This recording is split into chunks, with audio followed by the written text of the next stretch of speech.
I'm singing. Y'all live. Shit. What y'all doing? Got this Earth and the Fire playing. Hey, yo.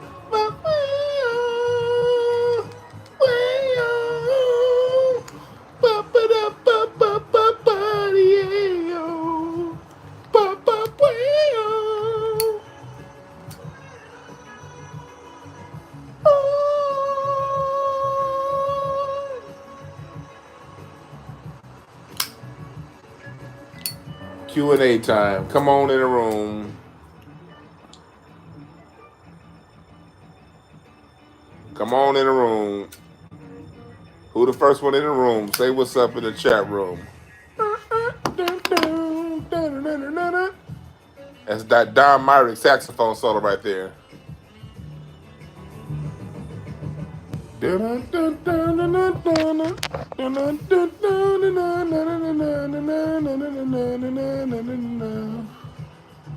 What y'all up to in the chat room? Come on in the chat room, fill in. We're going to get to talking current events, NBA playoff. You said, wait, why would you assume I don't like Tatum? Tatum is a mulatto. That's a Melungeon nigga. I don't play that at least he look. Let me tell y'all something about basketball. I'm a grown man. I don't like none of these niggas. I only like women. I don't like men.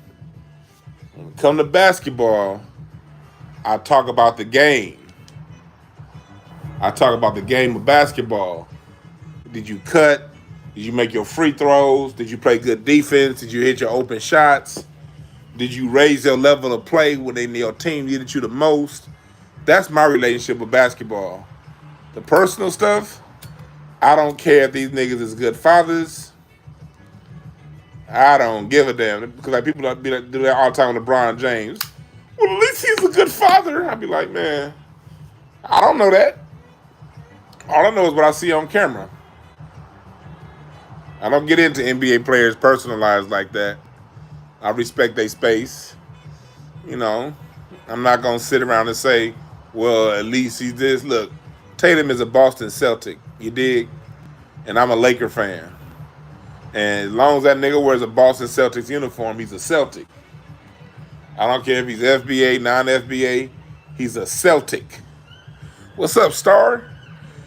How was Corey's show, Star? How was the show you went to? I know you went to a show on Saturday. I know it was good. After I'm done talking on Twitter, I'm done talking in here with y'all. I'm probably gonna go up to the Improv to kick it with Corey for a little bit. What's up, Jared? Yeah, I might have. Oh, he said best seller of the seminar. Wow, man, Corey. Sometimes, oh, what's up? I appreciate the cash. I appreciate the cash app or the super chat. What's up, Andrew Como and Moses? Yeah, Corey, man. Sometimes, like when I be up there at the Improv, hanging out with Corey at the Improv, I be thinking, because Corey cool as fuck. I've been around the nigga so many times now where he's just Corey. He's just Corey. And Corey is a good dude. Like, people don't understand. Like, there are times I've seen Corey, like we at the Improv, and somebody's waiting on an Uber, and the Uber don't come, and it's real late. Corey like, man, yeah, bro, where you going, man? Shit.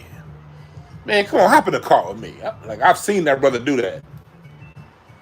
But then sometimes I be sitting back when we be talking, I'm like, we be out in front of the Improv roasting, and he'll say some shit, and I'll have to be reminded. Corey Holcomb is probably easily one of the top 10 funniest comics to ever live.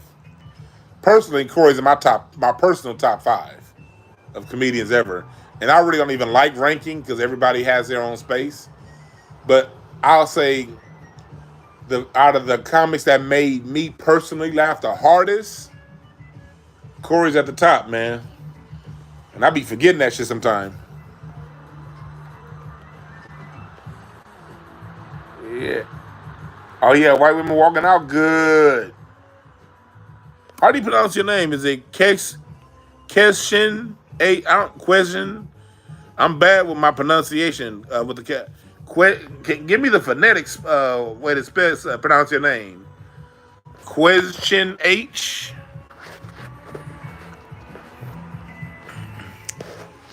Yeah, Corey's naturally funny. Like, I'll never forget one time we were at the Improv. Right, we at the Improv. This is like years ago. This is probably like 5 years ago. It was like me, Boo Capone, Craig, Freeze was up there. And then what's her name was up there? What was her name? What was that comic name? I'm not gonna mention the comic's name because I don't want to embarrass her. But it was a rather rotund female comic. We sitting there talking, and Corey like, man, this bitch is shaped odd than a motherfucker. Mind you, we standing like 5 feet from her, and he's not talking quietly at all. He like, that's an old odd-shaped bitch right there. God damn. She look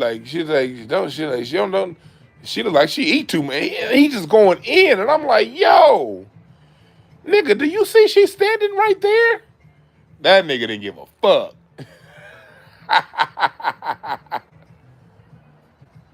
That nigga didn't give a fuck. Hey, Clinton, I'll agree with that. If you don't like Corey, you ain't black.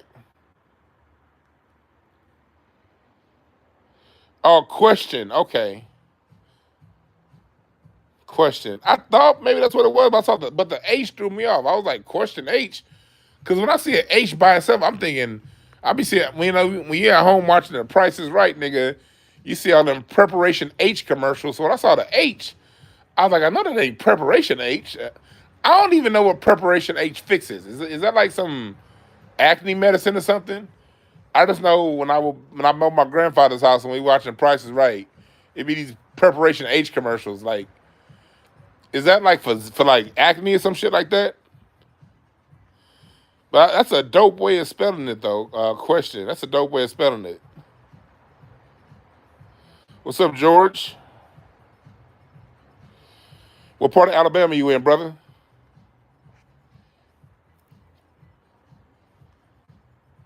Oh, it's for hemorrhoids? Oh, shit. That's a hemorrhoid? Oh, shit. I'm over here talking about... My bad, question H. I didn't mean to tag your name with hemorrhoids. I just didn't... I never knew what Preparation H was. But I've been seeing Preparation H commercials since I was a kid. Oh, that's what the H is for. She said, Star over here making me look stupid. Star said, hence the H, a nigga. See, that's why I like having Star around. Star be keeping me in check. Hey, Larry, I'll beat your ass, boy. Dog, y'all don't even know, dog. Like, I treat Larry like Tank Davis treated that motherfucker the other week in the fight.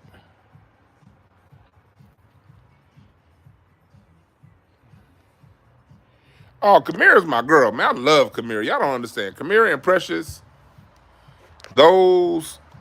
What's up, Mac? Judah Trucker. I love when my truckers check in, man. Man, I love. Man, y'all don't know how much I love Precious and Kamira. Kamira, like, that's, man. Kamira got a special place in my heart, and so do Precious. I saw Precious a couple weeks ago, and we was talking, and because Precious read the tarot cards, and so I read cardology, but I'm just now in the last month introducing my cardology side to the world. Precious been doing that shit, so I had to ask Precious for advice on that. Like, how do you navigate? What's up, Marilyn? I had to really consult with Precious. Like, man, I'm about to really show the world my reading ability. Because Precious does that shit all the time on these hoes. And she just was like, man, Precious, you just gotta do it, man. You just gotta do it. I'm like, all right, I'm gonna do it. You said any suggestions? Shroom trips. If you go microdose, do like 1 or 2. It depends on your body weight. Like for me, a microdose to me could easily be an eighth if the shrooms ain't strong. An eighth is a microdose to me, but to a lot of people, an eighth is like sending their ass to high heavens. But if you a skinny nigga, then I would say do 1 gram or 2 for a microdose, 1.5 grams. I'm not a doctor. That's just what I would do if I was like a skinny nigga like Larry. Like that nigga Larry's so skinny. If I punch that nigga in the stomach, I'ma knock his kidneys out. That's why I don't fight him. No, Jack, I'm not turning on the lights. I don't want men looking at me. And I'm married, so I don't want the ladies taking in all the sexiness either because I'm married. And I don't give a damn about men looking at me. So nah, I ain't turning that light on. But respect to you, my brother. Much love and respect to you.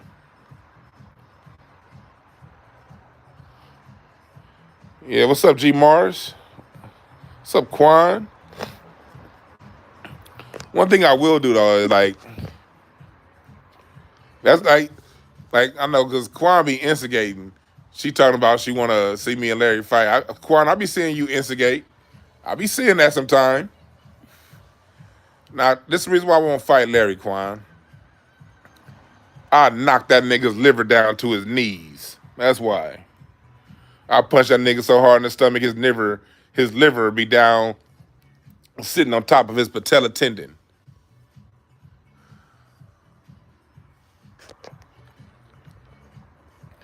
Oh, you say you from Huntsville, Alabama? I ain't going nowhere down south with the last name Ville. Fuck that. Salute to you, my brother, but I ain't going nowhere in the south with the last name Ville. I'm gonna deal with these liberal races over here.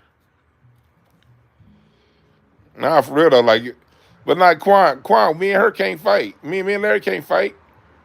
Shit, nah, I knocked that nigga's lungs out. That motherfucker, I get that nigga permanent asthma if I sock that nigga in the chest. That ain't happen. Quan, I'm a nice guy. I can't go around with that guilty conscience. I knocked that nigga's bangs into a Pat Riley comb back. Y'all remember how Pat Riley used to comb his hair back? I knocked Larry's hair into one of those. There's one uppercut. That nigga's bangs gonna turn into a shag. Nigga, I sock you so hard in your stomach, Larry, your belly button become an outie when I pull my fist back. I sock that nigga in the stomach, like right over his belly button. Nigga, and when I pull my fist back, it's gonna turn that nigga navel into a permanent outie. That nigga Larry look like the last camel standing. Fuck Larry Goodwell. Nah.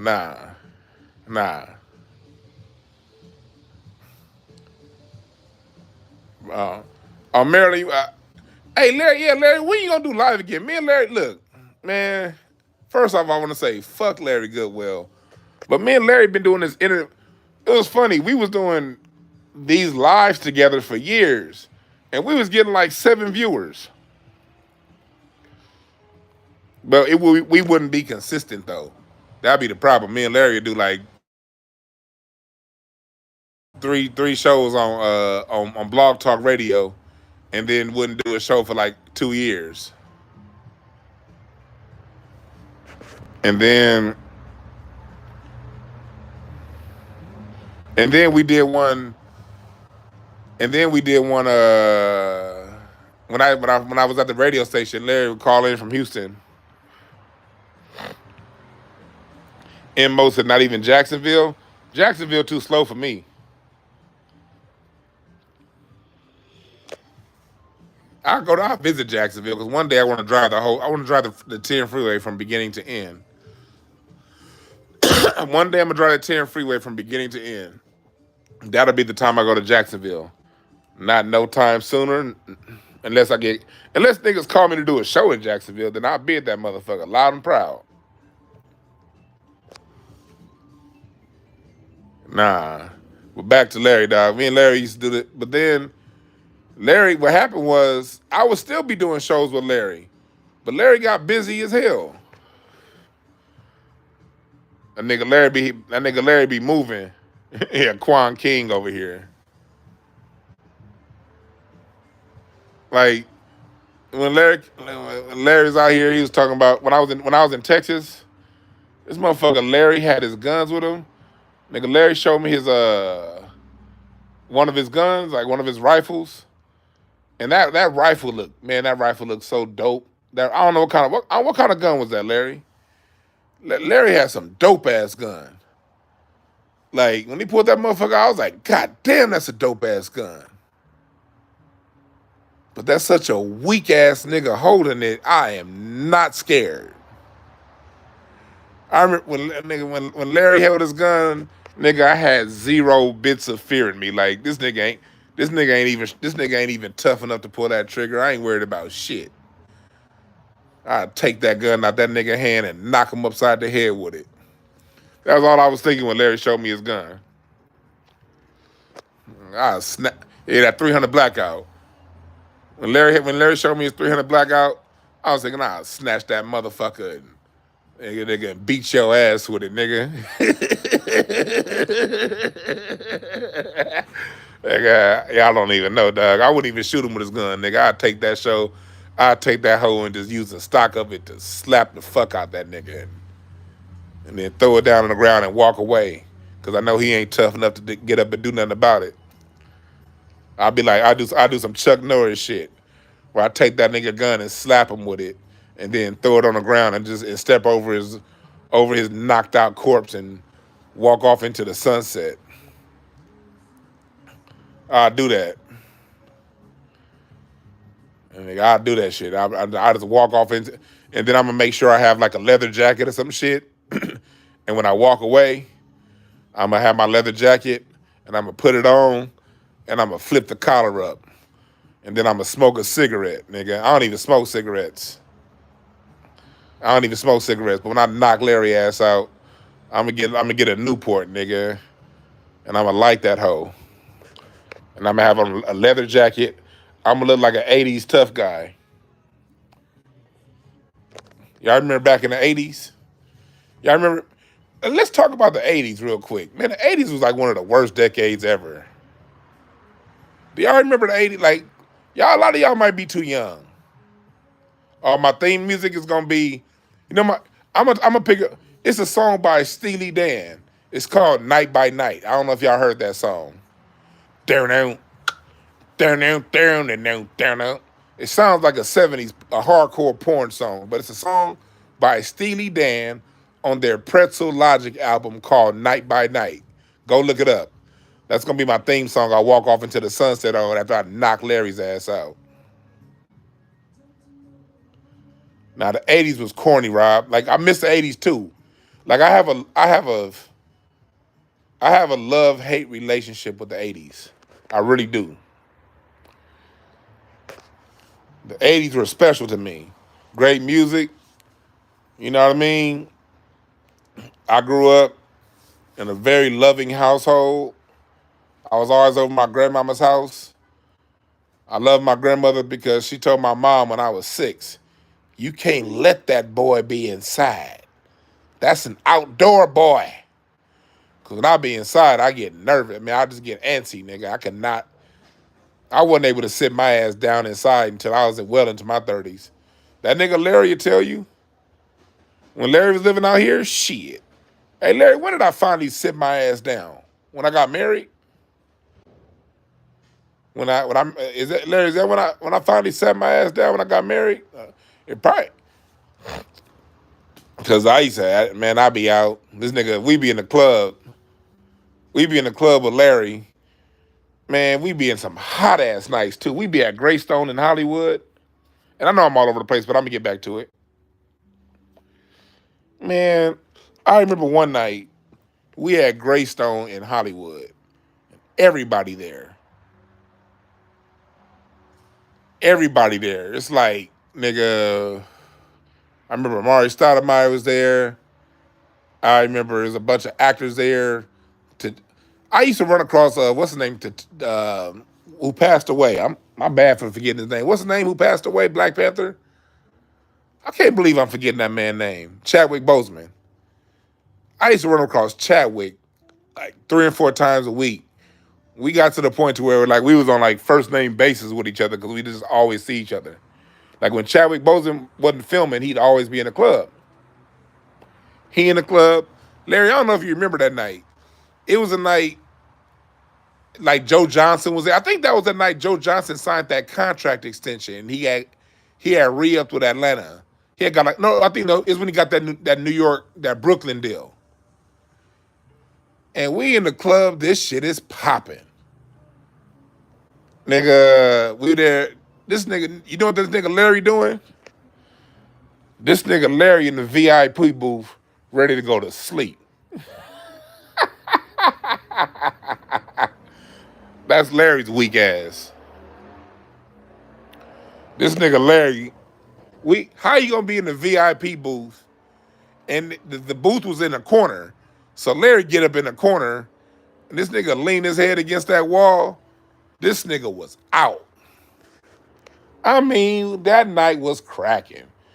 We had all kinds of bottles at the table.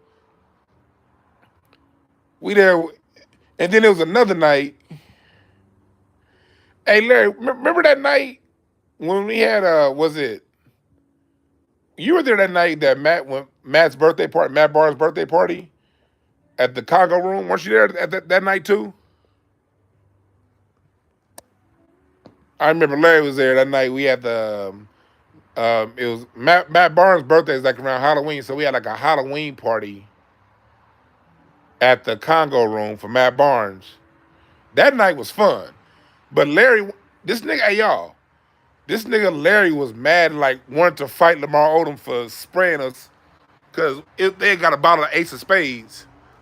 And mind you, Ace of Spades out here in LA, Ace of Spades will run you about $4,000 for the bottle. Anywhere from $3,000 to $4,000. This nigga, yeah, Snoop performed that night. I forgot, yeah. Snoop did perform that night. And I honestly remember right when we leaving, this nigga Lamar Odom pop open a bottle of Ace of Spades, and that shit got on Larry's shoes. And this nigga Larry, a Jordan head. That nigga Larry was mad. I was laughing my ass off.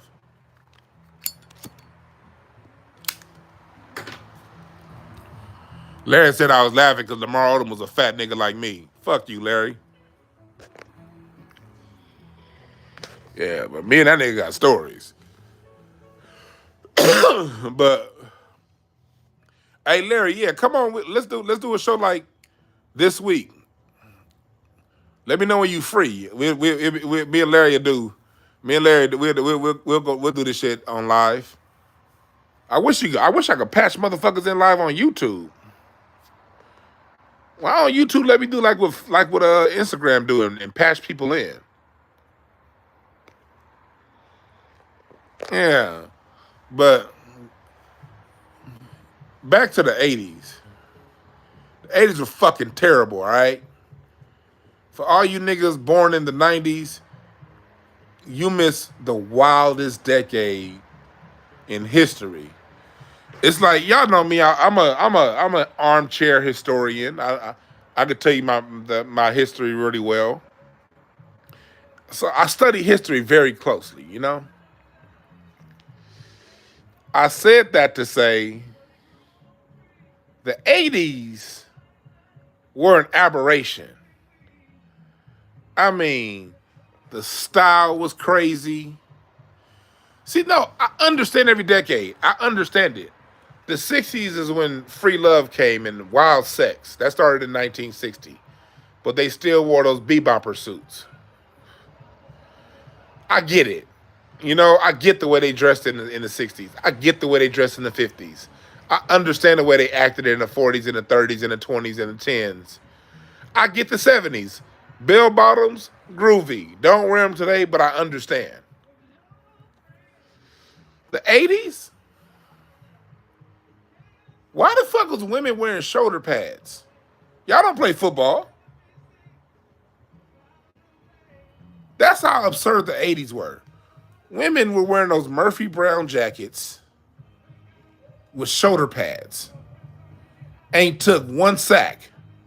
Well, they've been taking sacks, but I mean, yeah, football reference. Yeah. The fuck is wrong with the 80s? Shags? Why? Question. Hey, why? Why do you need extra hair going down your neck, flopping around, but the sides is shaved down? Okay, you had time to shave the side of your hair, but you couldn't cut that extra 3 inches of shag off? What the fuck was wrong with the 80s? Yeah. Teased hair. I remember when I was a kid, because my mom had a lot of hair, and my sister. Their hair is like as long, but it lays down. Got a lot of native black in our. Hey, Larry got a picture of his shag. Like that's part of the reason why I want to fight Larry because of that picture he got of his shag 30 years ago. Larry had a Kid Ray shag. Like Kid Ray was everything wrong with the 80s. If you go back and watch Lean on Me, niggas used to dress like that and thought that they were cool. They'd have a shag mullet and a suit and tennis shoes. What the fuck are you doing? But not the new kind of tennis shoes, and big old bulky 80s clunker ass tennis shoes. Before Nike figured out what they was doing. Jerry curls weren't shit, Rob Trimble. You a good brother, Rob Trimble, but that's where we depart. Jerry curls wasn't shit. But going back to my mom got long hair. So I remember when I was a kid, when I was 3, I remember when I was 3, one of my favorite things doing was standing up behind my mom and trying to make her hair stand up like all the people on TV. And I used to wonder, like, Mama, why don't your hair stand up? Why don't your hair stand up like that? And she'd be like, that's because I would need to get a perm. And I'm like, what the fuck is a perm, Mama? And why? So I'm talking to my mom like, Mama, you mean to tell me when people go to the beauty salon, they go to get that in their hair? It's not naturally like that? And my mom was like, no, that's not how the hair really is. And I was at the young age of 3, 4 years old, I remember thinking, man, that's stupid. I'm telling y'all my perspective at the time. I remember in 1985 and 1986 wondering why all these grown people got this big ass hair. What's up, Twan? Yeah, Patti LaBelle. Every time Patti LaBelle came on TV, me and my sister be laughing. Like, I'm gonna tell y'all the truth. I didn't start liking Patti LaBelle till I got older. When I got like in my late teens, early 20s, like when we get to the like, I started teaching myself how to play the drums at like 95, 96. So that's when I started to really get a close relationship with music. Like when I started studying it. So at that point, it took me a few years. I started becoming cool with Patti LaBelle in the late 90s. It's because as a kid, I remember thinking, I hate that lady's hair. I used to look at her hair when my dad and me watching my dad used to watch, like, remember back in the 80s, they'd have like those Motown review shows and shit where all them old ass artists would be performing in the 80s. And Patti LaBelle come out.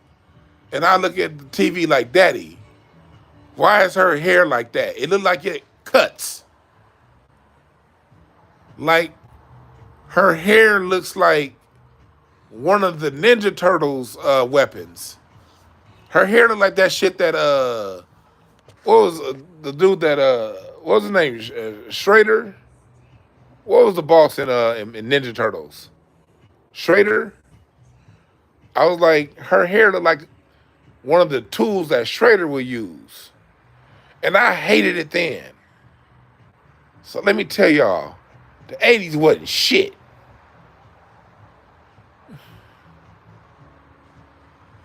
Man, what's up, Danielle? Or is it Daniel? My bad.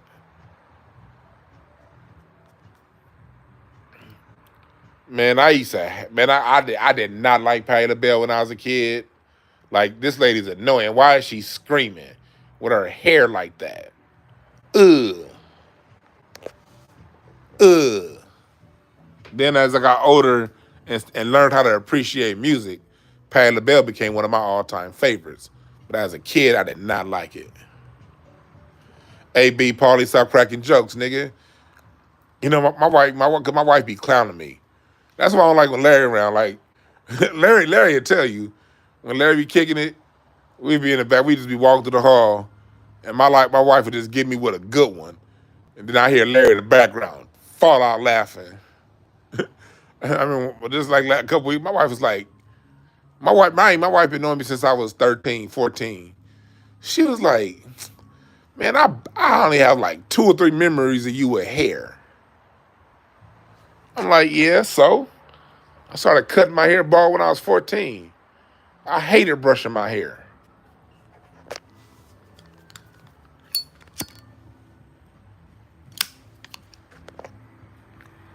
I hated brushing my hair.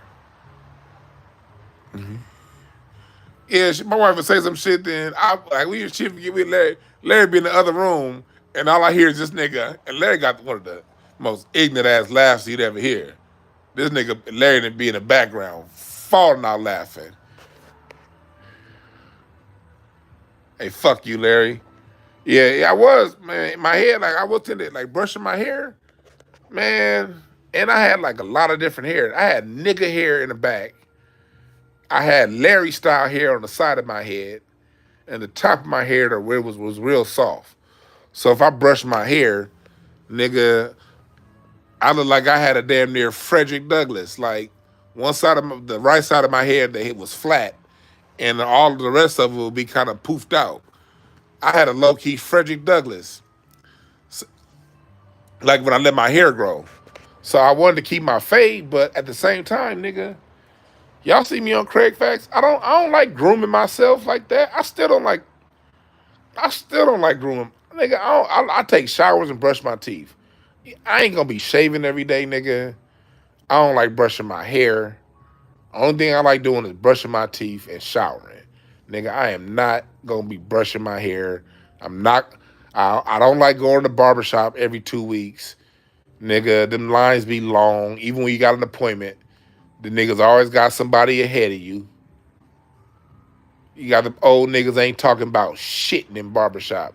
Niggas named Willie Green sitting in a barbershop talking like he mean.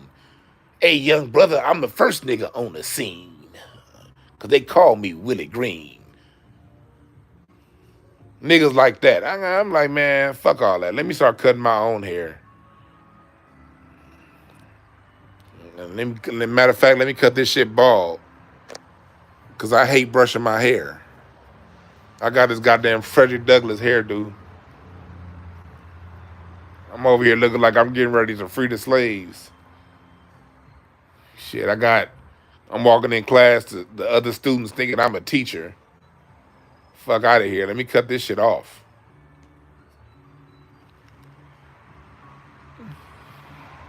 Let me cut this shit off, nigga. Fuck that. I got the Blackbirds playing. That's how you do it, nigga. Sit back and listen to music. Yeah, the all-star groups, yeah. Y'all remember that song? We all in the same gang. Let me tell you how naive I was. That song, hey, where did that song come out, y'all? We're all in the same gang. It was like Dr. Dre was in it, Michelet. Y'all remember when Humpty Hump came in and he rocked it. When Humpty Hump came and flipped the beat. That came out I thought that came out like in 90. It came out in 91? Yeah, Stay Fly. I'm thinking 89, 90. Yeah, 89, 90, 90. Because I was like 8 or 9. I wasn't 10 yet. I wasn't 10 when that came out. I was like 8 or 9. I was, yeah, 1990. Yeah, I was 9. Okay, yeah, yeah. I remember thinking when that song came out, to show you, nigga, to show you how the naivety of a child. When that song came out, I thought the gang violence was gonna end. Like, I was like, man, this video, these niggas gotta stop shooting each other. Cause y'all niggas don't understand. I grew up in the LA that earned the reputation, and I grew up in the neighborhoods that earned that reputation.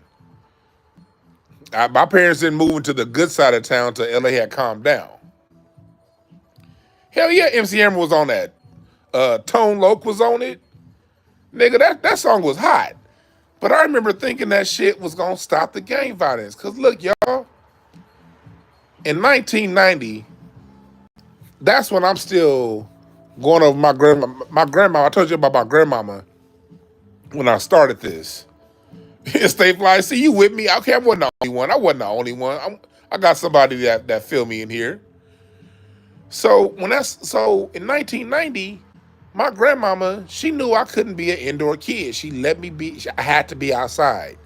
I had to be outside. And so my grandmama took me out of the daycare my mom put me in. I used to go to this daycare called Nike Tiffany over here in LA, off Florence and Crenshaw. And my mom took me out of that, and my grandmama started picking me up and taking me to her house after school every day. And I was always over my grandmama's house anyway on Saturday and Sunday. But my grandmama's house was like over like off like Maine and Slauson. Y'all know Maine and Slauson. Y'all know what that is, especially in 1990, nigga. Shit. Split many nights over there. My parents going off to see the Smokey Robinson concert or going to Vegas. Yep. And then my home where my parents live, that was off Crenshaw and Rodeo. So when you look at that song, when you look at Boys in the Hood, that's my neighborhood I grew up in. A little down, a few blocks over from there. and so I grew up in that LA where you just be sitting at home chilling. Like anytime I hear that song, I'll never forget. What song was that? It was what was that song by was it Father MC? No, it was Treat 'Em Right. Who was that? What song was that? Was that Bismarcky? Treat 'Em Right. I forgot the name of that goddamn song. Y'all know that song that came out in the late 80s. Nigga, Chub Rock. Yeah, that was Chub Rock. I'll never forget when that video dropped. And so we watching BET when that video dropped. And right when that video dropped, I remember hearing some gunshots come out right in front of my house. And nigga getting shot up right across the street. So that's my memory of that song. So every time Treat 'Em Right come on, my memory goes right to a nigga getting shot up with a Tech 9. Because Tech 9s was going crazy in LA back then. And, hey, fuck you, Larry. Yeah, how'd I get that wrong? Niggas used to call me Chub Rock all the time when that song came out. That was the joke in elementary school. Niggas would call me Chub Rock. But they wouldn't call me Trubs Rock for too long because I had better jokes than them. And I kill them niggas when it came to them jokes. But yeah, in my genetic memory, when I hear Treat 'Em Right, I think of a nigga getting shot up with a Tech 9. That's the environment I grew up in.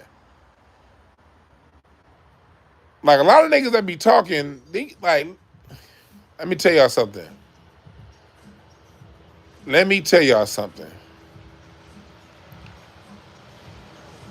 Don't listen to these niggas that didn't grow up in LA or Compton.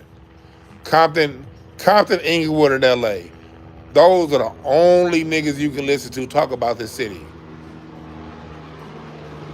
You can't listen to niggas that would like move. Like if a nigga moved out to like Ontario in the 8th grade, you can't listen to that nigga talk about LA. These niggas that lived like out in like Altadena, all that shit was different. They had different rules out there in Pasadena. They had different rules in motherfucking Monrovia and Pomona.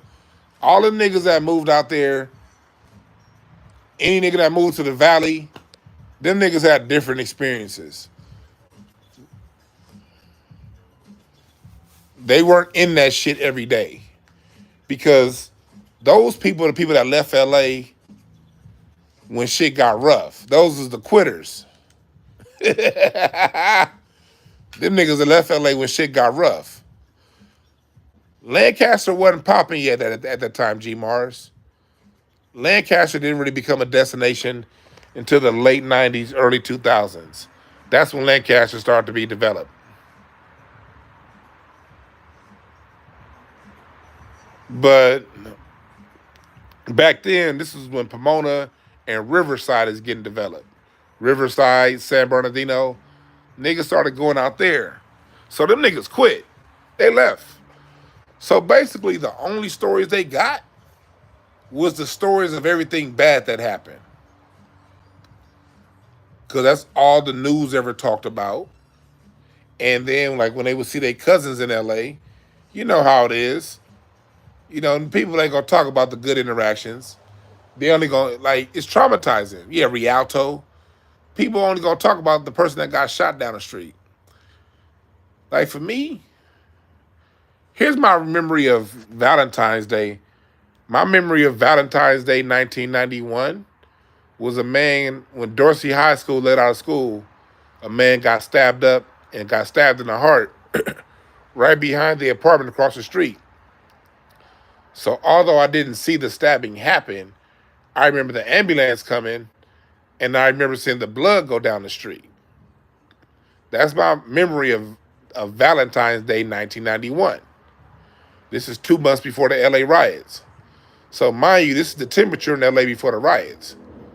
That's my memory. My memory of when Whitney Houston dropped that song, I'm Your Baby Tonight, my sister used to love that song. My memory of that song is another time someone got shot up with a Tech 9. Although this time I didn't see it. I just heard it. It was like it was like so close to the house, but it was like on the corner. We was like down the street from the corner. So I got those memories. But outside of those memories, man, it's so much love in South Central LA, man. Let me tell y'all something. When black men see each other in South Central LA, we acknowledge each other's humanity. Man, hell yeah, I had the jukebox. Me and my wife was talking about that last night. Cause my wife was a rich kid. She was raised over in Negroville with the rich niggas, and they didn't have the box.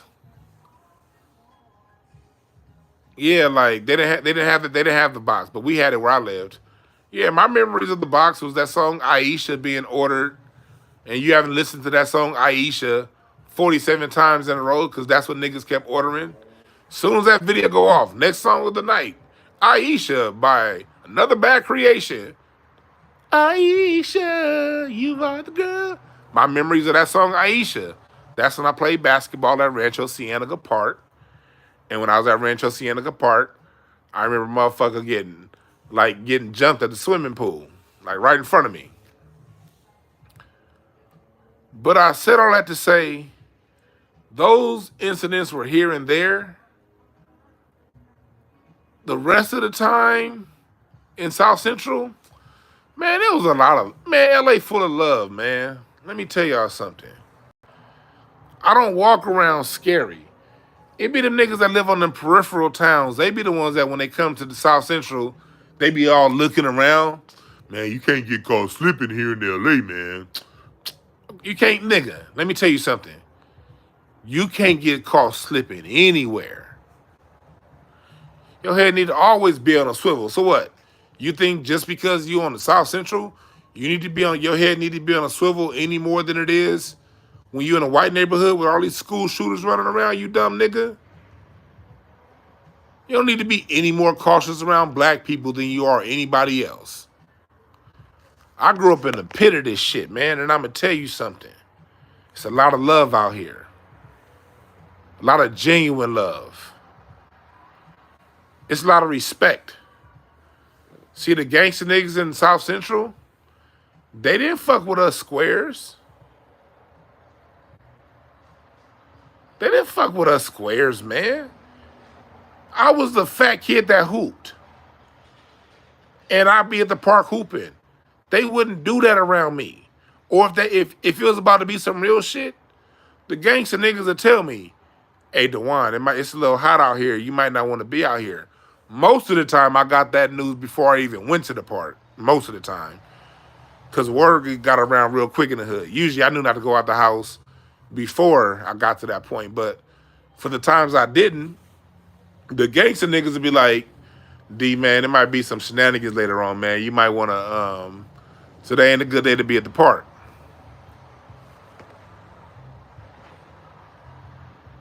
That's right, Stay Fly. Shit. I'm with you on that. I'm a city boy. But like L.A., there was always a respect between the gangsters and the non-gangsters. They really did look out. Yeah, they would use the word shenanigans. When Kendrick Lamar used when they said that on a Good Kid, Mad City, that captured the L.A. Because gangster niggas out here like using 3-syllable words to sound smart. So yeah, they be like, yeah, it's gonna be some shenanigans today. It might be some shenanigans out here. Go back to the house, D. That's L.A.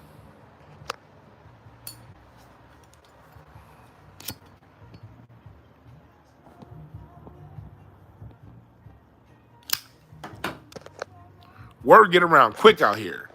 So if you just a good dude, a good person, you'll know off rip where to be and where not to be. Like if the East Coast and like I'll be over, I go kick it with my uncle. Man, my uncle, salute to my man. I love my Uncle Jesse. I go kick with my Uncle Jesse back in the day. He stayed on the east side, like off like San Pedro. Off like San Pedro and Florence.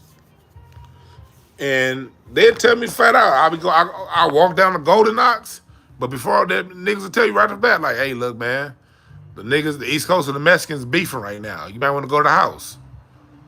But, so we knew when to be and where not to be. I grew up in the middle of all that, and let me tell you how many times I got banged on in L.A. Somebody asked me where I was from literally one time in my life.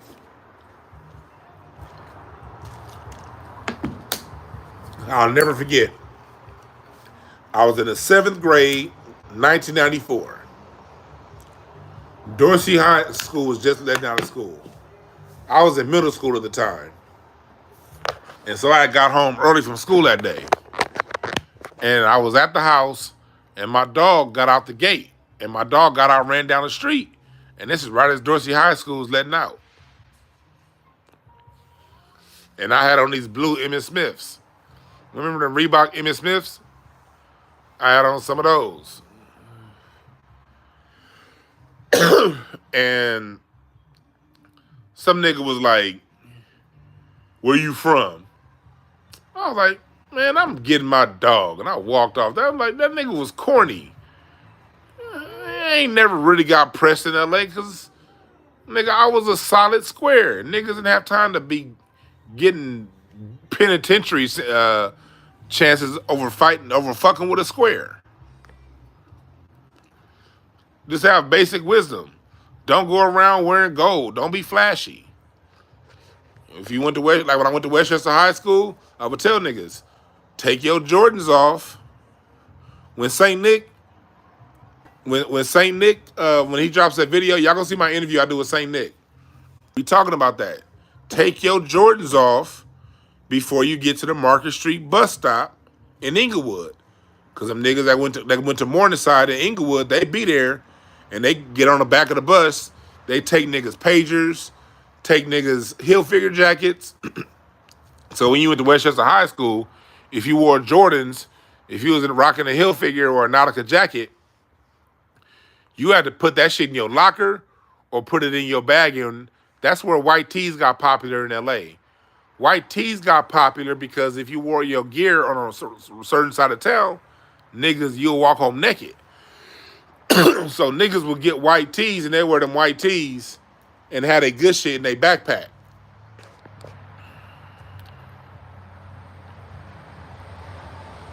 Yeah.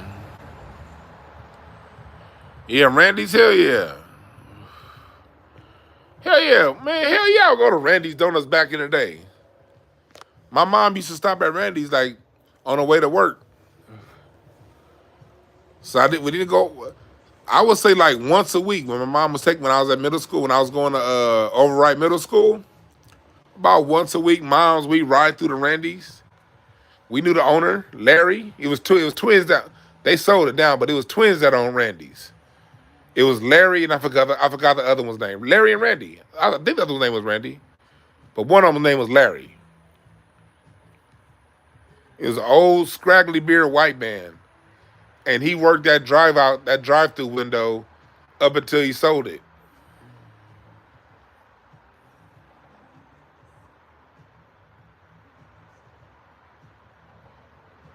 Yeah, I was thinking LA. You couldn't. That was the thing. You just had to know. You couldn't be a fool. You know what I mean? Niggas was hungry out here, so you couldn't. But think about this shit. Isn't that how it is in life? Life always. That's nature. Nature always goes after the flashy. It's two things that nature goes after: the flashy and the weak. It's like that in the animal kingdom. The one that's out there doing too much, that's that one that crocodile looking at. Ain't paying attention. Just doing too much. Loud. Ain't y'all watch nature TV? Am I lying? Am I on some bullshit, y'all? Watch the nature shows. It's when them crocodiles when they go up to drink water, they're not going after that ox or that bull, the one that's coming in slow, paying attention. That's not the one they're going after. They're going after that one that's drinking water, looking the other way, not really paying attention, kind of moving slow. That's the one the motherfucking crocodile gonna go after. Or it's gonna go after the one with a limp. That's it, Quan, a mark. That's your strongest predator. Your strongest predator only attacks marks. Predators don't go after other predators. That's very rare.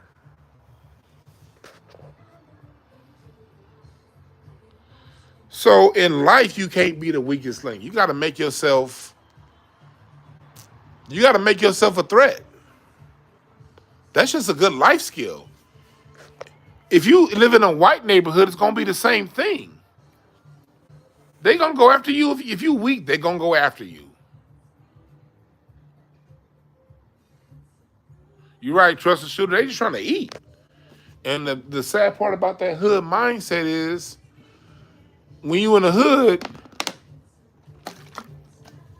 you don't understand the amount of money and wealth that's out there. To you, when you got that hood mentality, wealth is the biggest house on the block. Or Mr. Thurgood down the street that got 2 Cadillacs and his wife got a Mercedes. That's wealth to these niggas. Wealth to these niggas is, hey, they got the 3-bedroom apartment. I only got the 1 bedroom. So that's what they look at. they don't have a concept of what's out there, big picture. That's the poison about being in the ghetto. So the values you learn growing up in the hood, those are good values to teach to help you out through life, man. Like for real, for real. That's just that's just good for life. You know? Don't be a mark ass nigga. And don't be running your fucking mouth so much. There's too many niggas out there that talk too goddamn much. If you gonna talk about some substance. Talk about how you gonna help somebody. Talk about how you gonna help yourself. Niggas going around, don't be talking about shit. How many raise it, press the number one if you can name 5 people right now, top of your head, that if y'all talk or if you hear them talk, they ain't gonna be talking about shit. Press the number 2 if you know 10 or more. If you go to church, you probably can name 50. You know when they open their mouth, them niggas ain't gonna be talking about shit. It'd be funny when me and Larry be kicking it. Like when he used to be over here at my crib a lot. It was these old niggas that stayed right across in the apartment building next to me, and they be out there talking, and me and Larry be sitting there smoking, and we see these old niggas talking. Hey, yeah. Anytime you hear an old black man going, hey, Larry, look up here. We just be sitting there quiet, smoking. Larry be like, man, them old niggas ain't talking about shit. Nigga, we fall out laughing.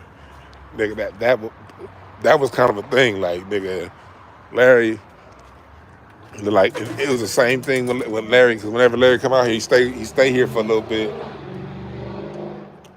And the first thing me and Larry gonna do, as soon as that nigga wake up, we gonna smoke, we gonna drink coffee, and them old niggas gonna be talking.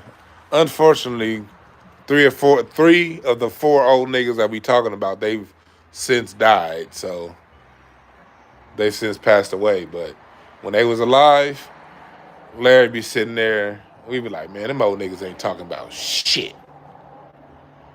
Man, anywhere we go, if you see a whole bunch of old black men talking, them niggas don't be. Let me tell you something. If you see 2 black men with like linen suits and a Bluetooth in their ear, it's a 93% chance they ain't talking about shit.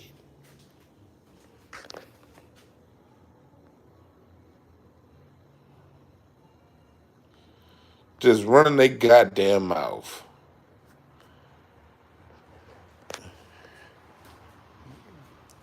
Don't be talking about shit.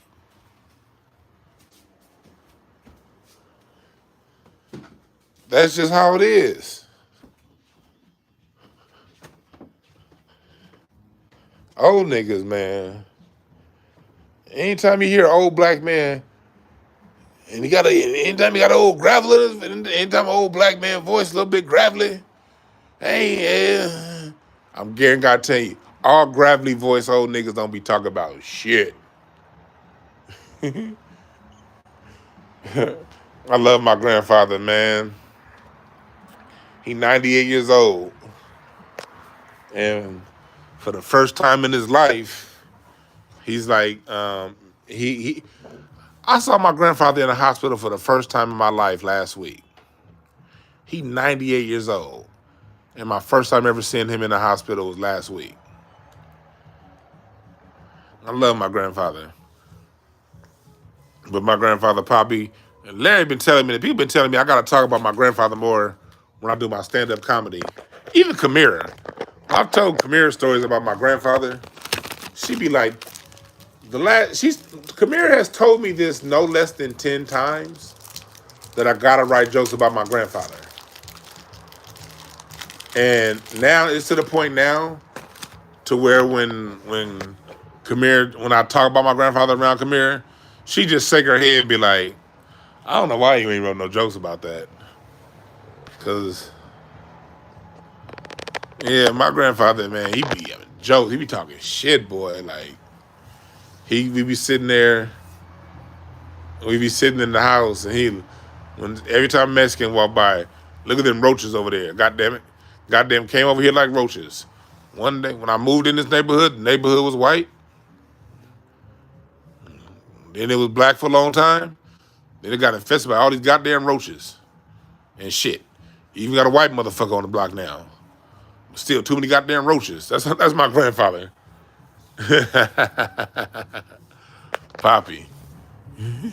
But Poppy, man, this is the advice he gave me as a kid. The only time you supposed to be broke is when you in the bathtub. You know, he old nigga, so he say bathtub, not bathtub. The only time you supposed to be broke is when you in the bathtub. And then he give me some money. But he was right. He was right. He used to tell me, you know, you better get your ass out there. If you ain't got no money, you better scrub some floors, wash some cars, do something. Don't tell me black people ain't got no fucking culture. When people say that we ain't got culture, I really take that as offense. It makes me want to pile drive that person. I had a grandfather that passed down to me culture. I had a grandmother that passed down culture to me too.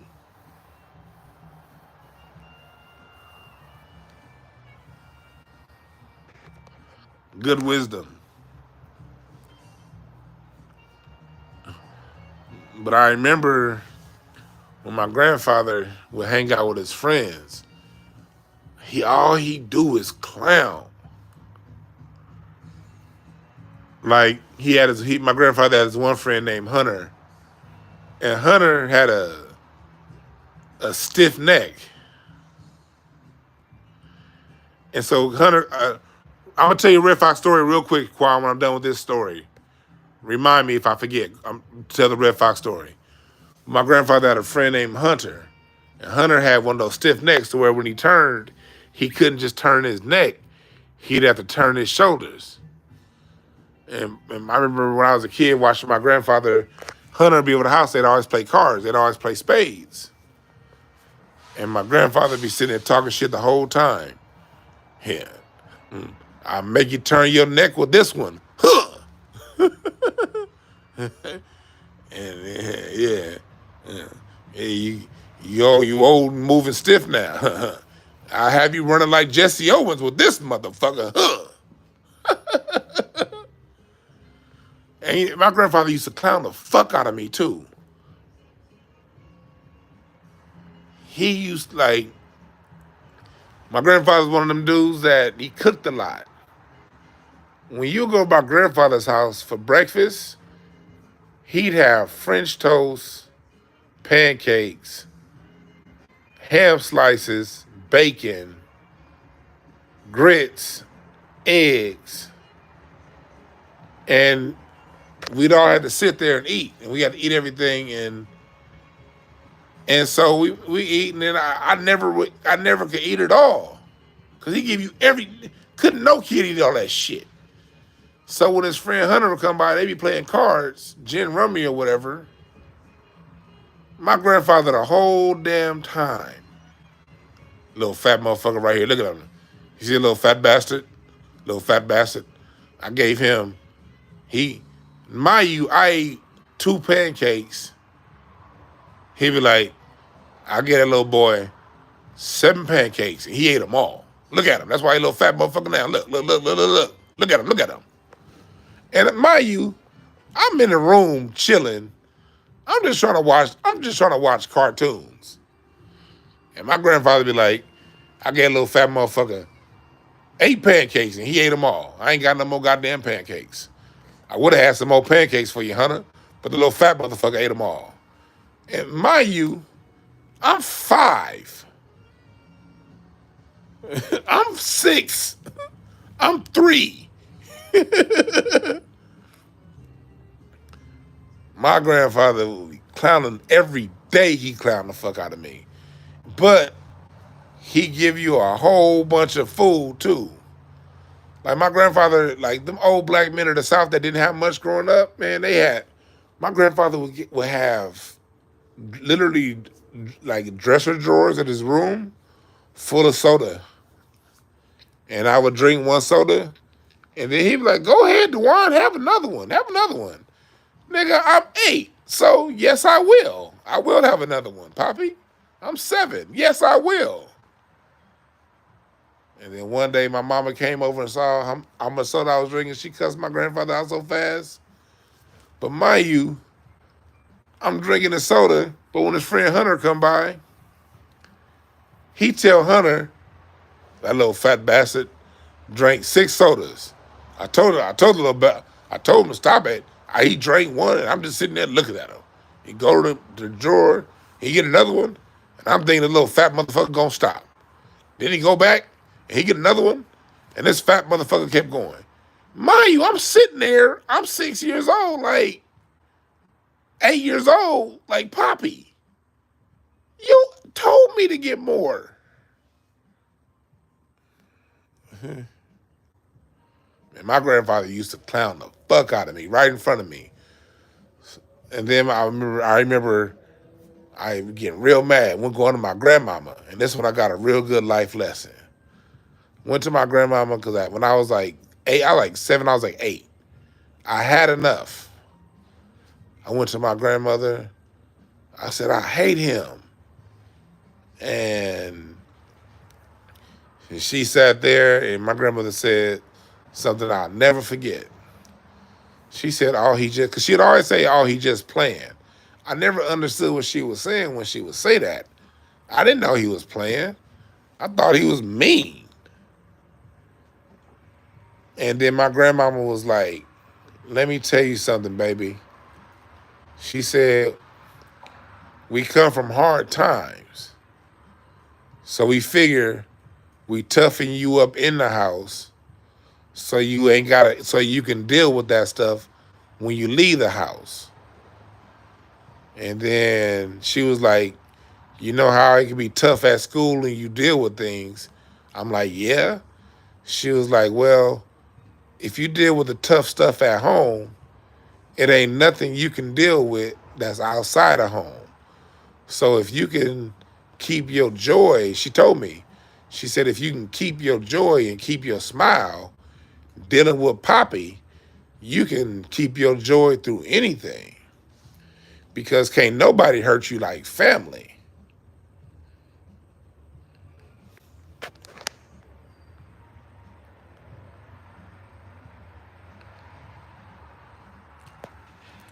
He said he made four breakfasts. All right, yeah. My grandmother taught me how to start cooking when I was 5. But my grandmother, that was a lesson that I never forgot. She said, if you can handle being talked about by your granddaddy, if you can handle, because she said, he still love you. She said, don't, ain't he always there for you? I was like, yep. She was like, don't he pick you up from school? I was like, yep. She was like, don't he do what he can do for you? I was like, yep. She said he love you. He just give you tough love. But if you can handle this tough love, you can handle anything. And she was right. There's nothing anybody can say that. There's nothing nobody says that can affect me. That's something that pisses people off. Because if y'all notice, people will hit when they come with the fat jokes. First of all, I got better jokes. But even if not, you're not going to say anything that's going to get me off my square. Because there's nothing you can say to get me off your square. It's not that you're not good enough at whatever jokes you tell. It's just that there's no joke you can tell that's going to get me off my square. I know who I am. And I like who I am more than anything. I like me. I motherfucking love me.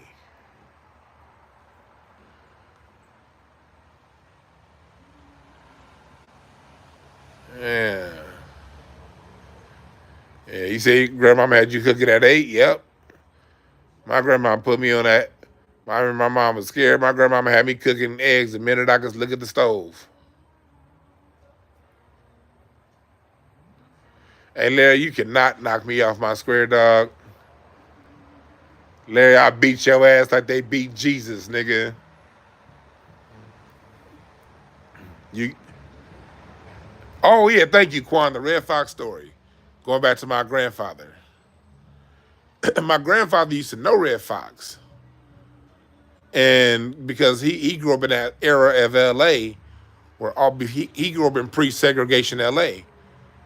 My grandmother moved to L.A. My grandfather moved to L.A. in 1937. He moved to L.A. in 1937. And he was telling me stories about, I told y'all that recent story about, he told me about Count Basie.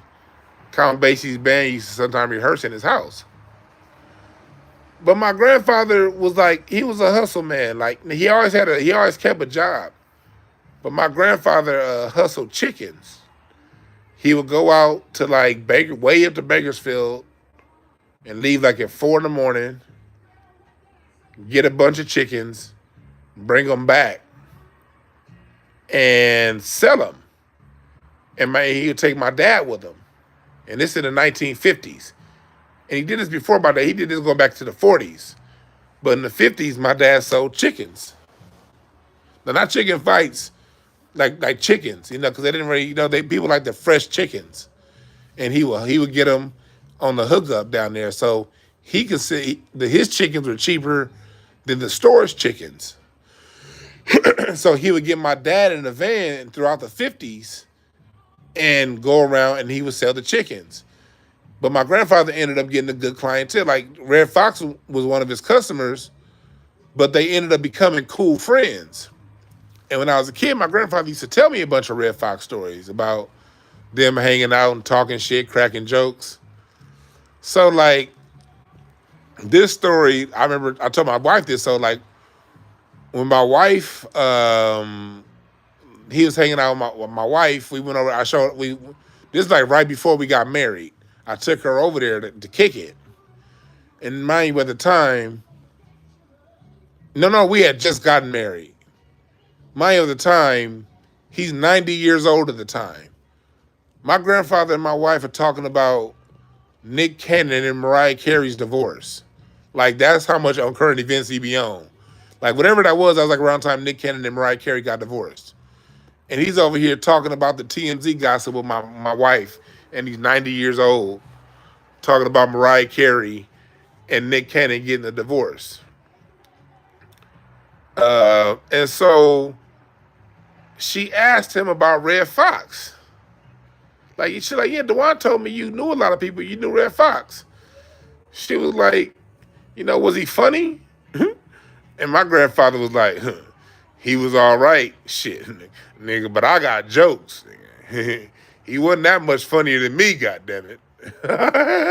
And he gave her a look like, yeah, like, that was my dog, but don't get it twisted, nigga. We all had jokes.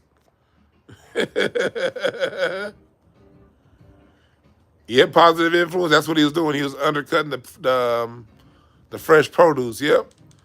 See, all these things Mexicans say they bring to America, we been doing this shit. Yeah, but my grandfather used to sell, he sold to a lot of those Hollywood celebrities. Like Katharine Hepburn was one of his clients. Orson Welles was his client. He would go up to, he had gotten to the point to where a lot of them Hollywood people liked him.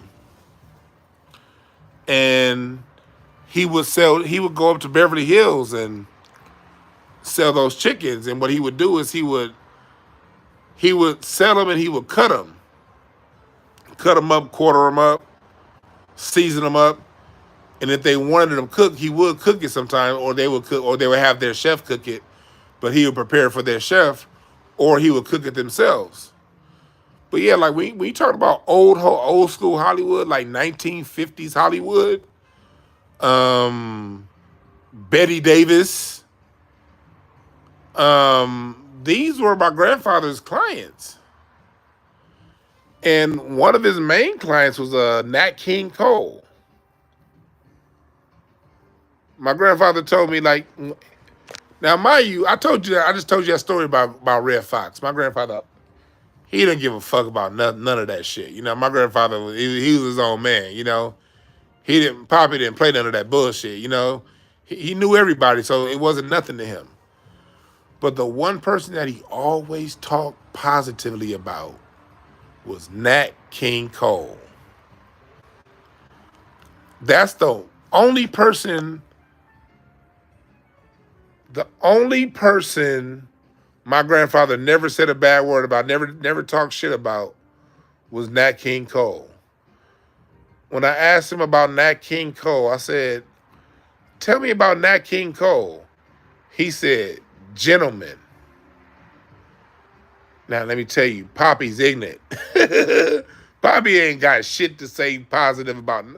Let me tell you how ignorant my grandfather is. My uncle's wife at the time, and she's recently passed away, rest in peace. But she was a big woman, a really big woman. My grandfather used to call her the fat slob.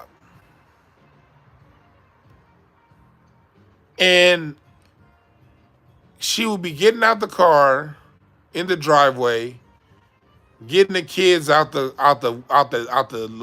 little car chairs, and the whole time she out there, he talking loud. Look at her. Her fat ass moving all goddamn slow. Shit. She would have been in the whole goddamn house if she wasn't so goddamn fat. Shit. She probably can't squeeze alongside that gate. That's the shit. That's what takes so goddamn long. Shit. Oh, fat motherfucker, goddamn shit. Shit. He love that word shit. He be like, shit. Oh, fat motherfucker, goddamn shit. Taking all goddamn day. I'm ready to get I want to see my grandbabies and her fat ass moving all goddamn slow. Shit. And then she get to walking, and then she be like, he be like, Dwan, look how she walk. She got to swing her hips when she walk. Look.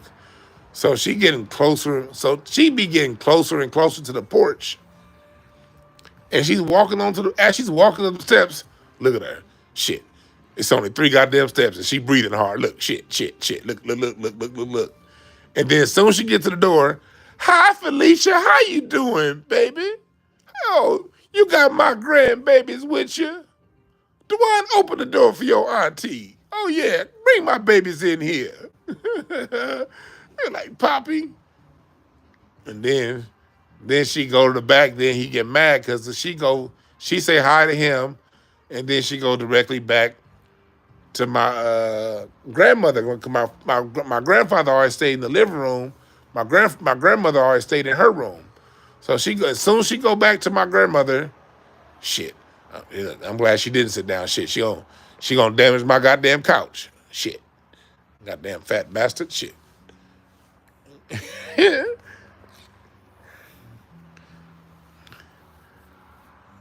Like my grandfather's so cold. This is how cold he is. My mom is really light-skinned. I didn't know what he meant until later. I got older. He used to call my mom and my sister the zebras. Because my mom is really light-skinned, and she has very long hair. Both of her parents are black. Both of them, foundational black Americans. She's very light-skinned.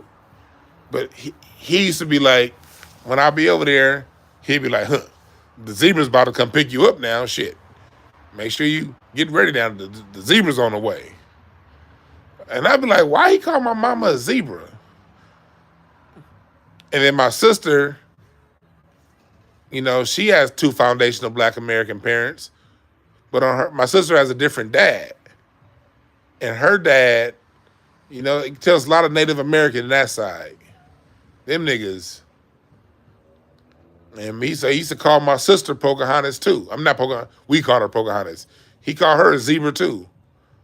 He be like, oh, the zebra. So my mama walk up. My mom will be walking to the door. He be like, the zebra's here. Here's a zebra. I be like, oh, that's my grandfather, man. So do you think I give a fuck about somebody's feelings when it comes to jokes? I got toughened up in the school of Percy, nigga. It ain't nothing nobody can say to face me. Nothing.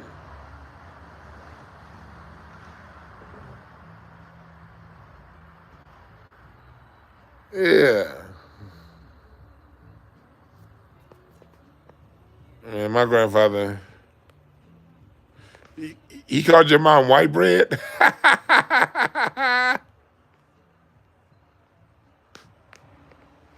Man, that's just our culture, man. And it is because that is where it comes from. It comes from we had to toughen ourselves up in home because we faced a very violent world. A very violent world. Man, Larry's punches feel like grapes. Yeah, if you don't get them old cherry stem punches out of here, nigga Larry got long, skinny ass fingers. This motherfucker's fingers are like cherry stems. Talking about he can fight. Sit your ass down, boy. I swear to God, nigga. Man, see, you trying to get Quan start? You trying to get Quan King started again to promote this fight? Yeah, I appreciate that. The cat crazy, cause yeah, that's part of our culture. So like the whole talking about one another, playing the dozens, ranking, wherever you call it, that comes from us toughening each other.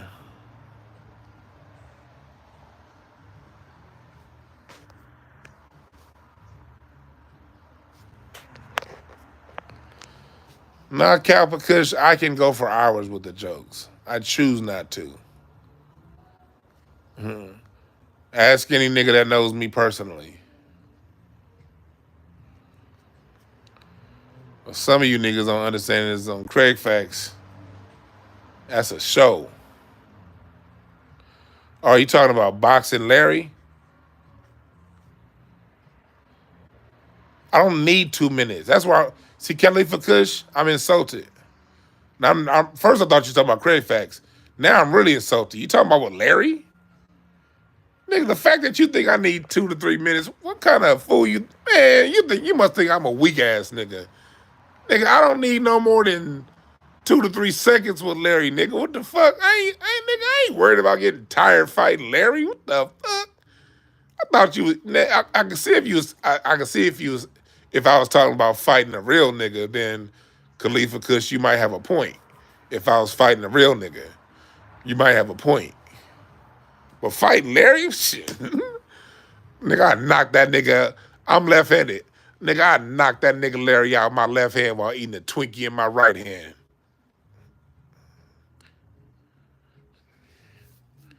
I swear to God, I don't.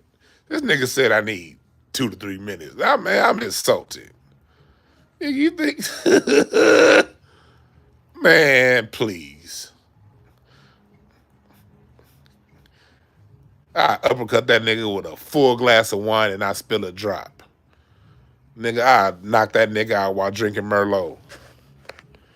This nigga said I need 2 to 3 minutes. Nigga, I'll be drinking some Merlot with my pinky up, nigga, with a skinny stem wine glass, and that hoe will not break. And I will not drop. Oh, what's up, man? My man Amir's in the house. That's my motherfucker right there. Amir was the first person I met because I grew up in an all-black area. When I went to Overwrite, Amir was my first friend that wasn't from America. That motherfucker was from Iran. And so we used to call that nigga Vlade, we used to call him Vlade Divac. So that, because you know how niggas are, you know how we are. Hey, Amir, how was that? Amir, you came into America and you went straight to a black school where all we did was crack jokes on you. I never even thought about that. Cause me and Amir was hella cool. But I stayed with the jokes on his ass because I couldn't help it. I used to call that, when we used to play basketball, I used to call that motherfucker Vlade Divac every day.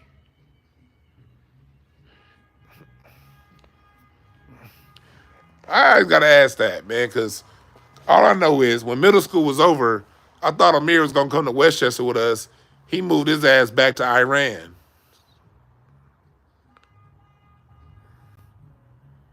Amir moved his ass back to Iran. Did we run you out? Man, Amir was one of my favorite people in middle school, man. I was glad I found that motherfucker. Oh, so you came when you were 5. Okay, so you were used to it. Okay, you were used to it. Cause my other closest friend from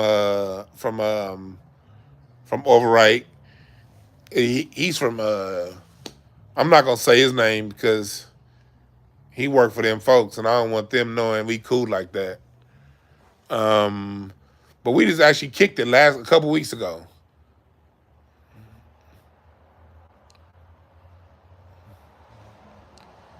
He from India, well Tanzania by way of India. That's still one of my best friends.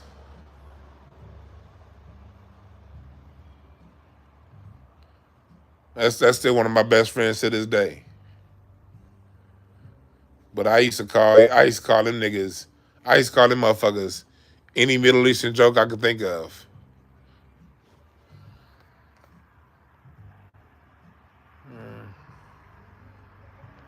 What are my thoughts on the world's ascension? The world is ascending. We are ascending to a new vibration. We are. Just pay attention to the world around you. 15 years ago, niggas could not stop talking about church. 2005, let's not even talk about 1995. Oh God, let's not even go there. Church was the center of discussion in Black America. We either gonna talk about sports or the church.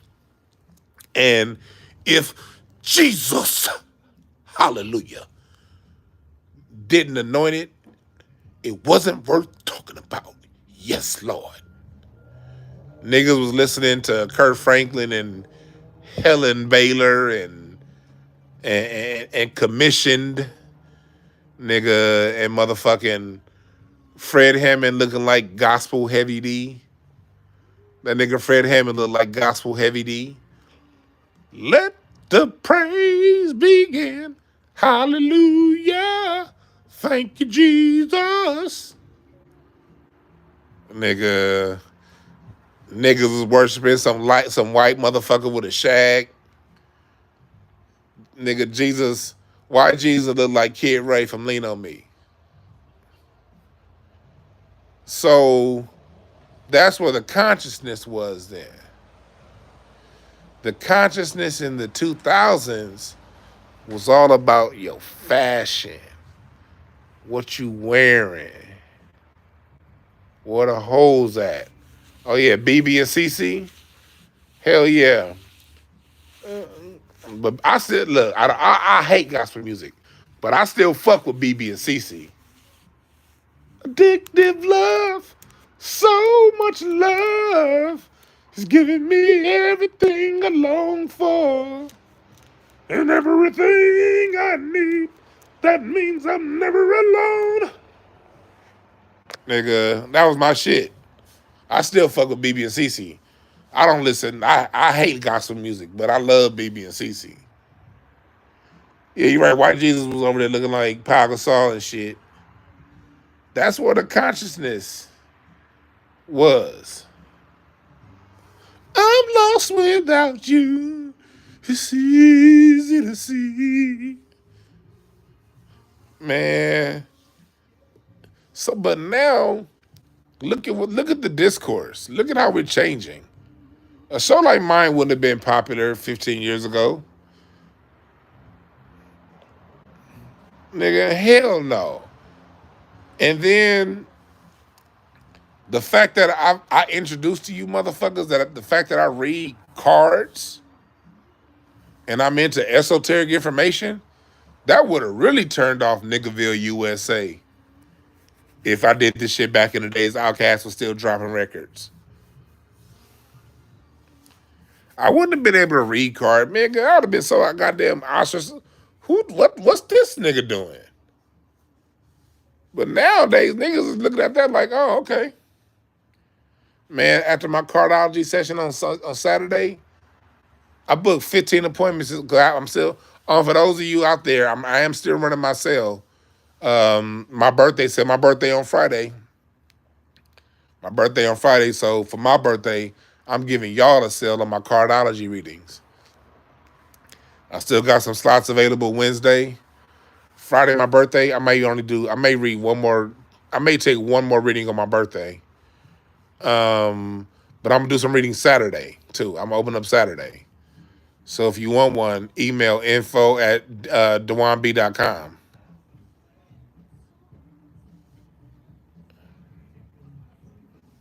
Yeah, read info@DwannB.com. And somebody said Mr. Cleo. Ha, that shit was funny. Yeah. Yeah, like, nah, it's my birthday. I'm older than K Dot. King of clubs, nigga. I'm a king of clubs, motherfucker. Us king of clubs, we masters of information. We're teachers. But the king of club has a high moral compass. Because the king of clubs cannot tell a lie. A king of clubs may not tell you the whole truth. I wouldn't. I try to tell the whole truth as best as I know it. But if you ask a king of club a direct question, they will not lie to you. Yeah, I'm a number 17, which makes me a number 8. 8, number of infinity. She said if the church said if you didn't have stockings, y'all was going to a hot place, right? Church had us fucked up. But you know what's so dope? I had a lot of men that hit me. I got some women that hit me up for readings too, but I had a lot of fellas, a lot of brothers that hit me up for cardiology readings. And you know what that's been showing me? That's really showing me that, and I'm seeing like a lot of black men. Kendall, she the hypnotherapist, she's helped so many brothers out. Like I had a fair amount of brothers hit me back and thank me for referring them to Kendall, because she's helped get their mind, right with her hypnotherapy. And King Simon, like a lot of y'all been hitting King Simon up for numerology readings, and what that's showing me is black men are really serious about healing, and that's a beautiful thing. Because this country done fucked our minds up over the last 400 years. We need our minds healed. And these formal means of healing, that shit ain't set up for us. Those formal means of healing, that's not set up for us. We gotta go, like a lot of our stuff, we gotta go informal. Because that informal, what's quote unquote informal, is what really works. And it's what we master when we tap into ourselves. But we've been so caught up in what they tell us is right, we forgot who we are. Yeah, men are doing shadow work for real right now. I'm telling y'all. I'm hearing what King Simon is saying.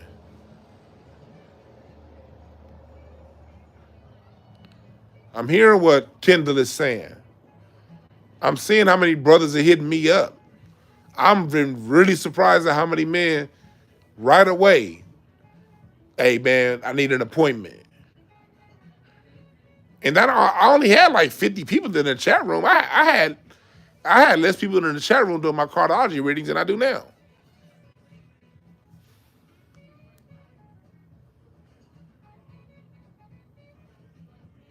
Yeah, so the shadow side's where it's at. Man, when I'm reading them cards, I tap in. See, the cards, it's more about for me, it's more about my intuition than it is the cards. Yeah, King Simon's real. You know what I'm saying? Yeah, like I lost my train of thought. What was I just saying? God damn it. I went to go look up to see what song this was playing on Spotify, and I lost my train of thought.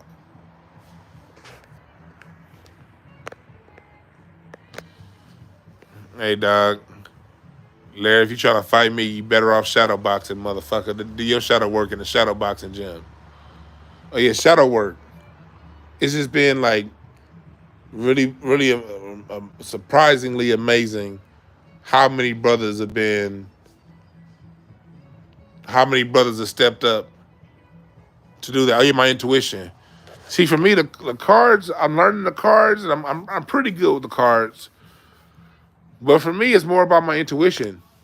It's it's 10, 15% cards, maybe 20% cards, 80% intuition. I'll stay fly. I'm all the way into my darkness. I just don't talk about that. Because when I start talking about the darkness, that really, the darkness, yeah. I stay in my dark. I'll be in my darkness a lot. But the darkness is the side that I don't talk about much like that. I don't talk about the light side either. I just kind of keep it in the middle. But I definitely know how to go down to that dark place. But the darkness is just like the light. It's a range. Let me tell you something, if y'all don't mind me getting a little bit spiritual with y'all. I ain't gonna go all the way there. But when it comes to darkness is something that everybody must get comfortable with.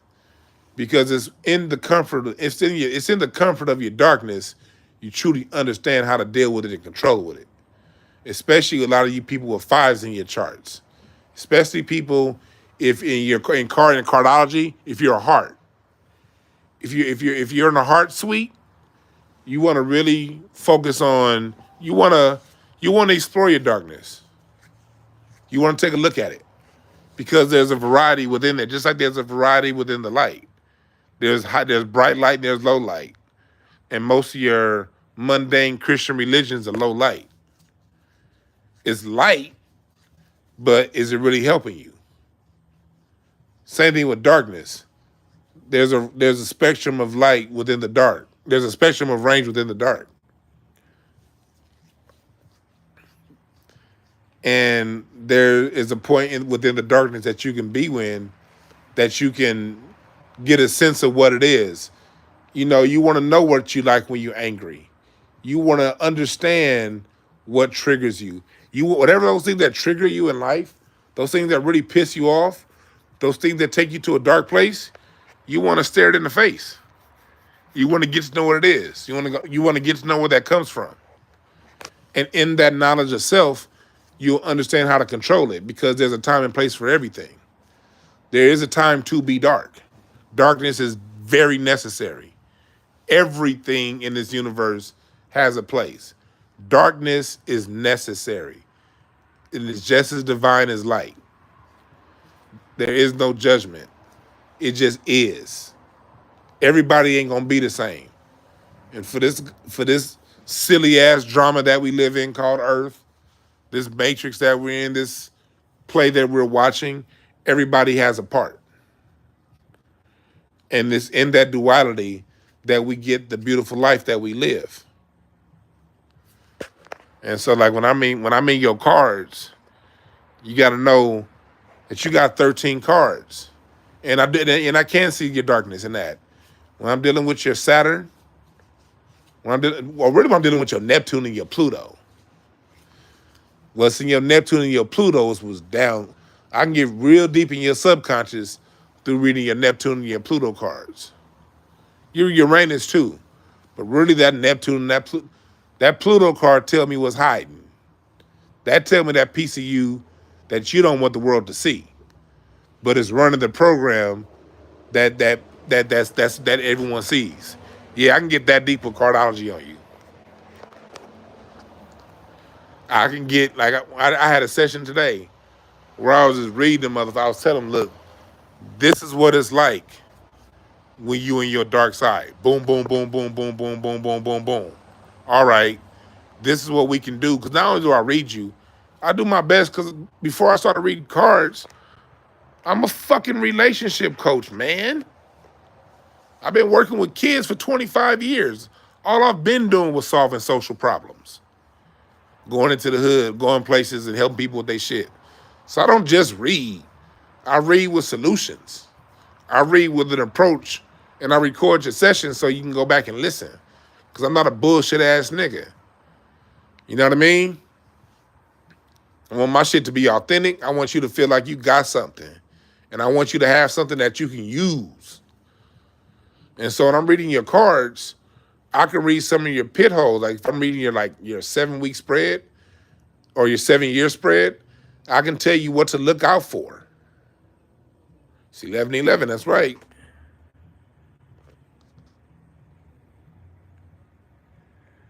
So all these things are necessary. It's when you start to choose a side, and is where the confusion begins. You have all of that stuff in you because it's necessary. If you're going to be a peaceful person, you got to always remember peace comes at the end of a sword. There is no peace without a strong defense system. If you can't defend your peace, people will do their best to take it. So, Big Pontiac, you have to defend your peace. So in order to stay in the light and to stay in your peace and to stay in your zone, sometimes you got to get a little dark on a motherfucker. And not apologize for it either. You did it because they was getting too close to your peace. Don't let nobody disturb your peace. Your peace is yours, man. And the same thing while we going out on these internet streets.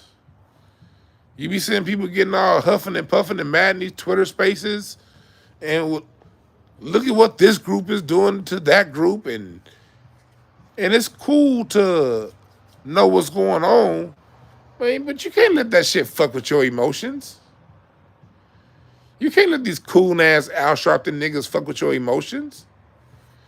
You gotta know what they are. These Terry Crews, these D.L. Hewley niggas, you already know they ain't shit. Stephen A. Smith, we know they ain't shit. So why are you letting them re-trigger you every time they open their mouth? You right, Quiet? Don't move the needle not one iota. You right about that.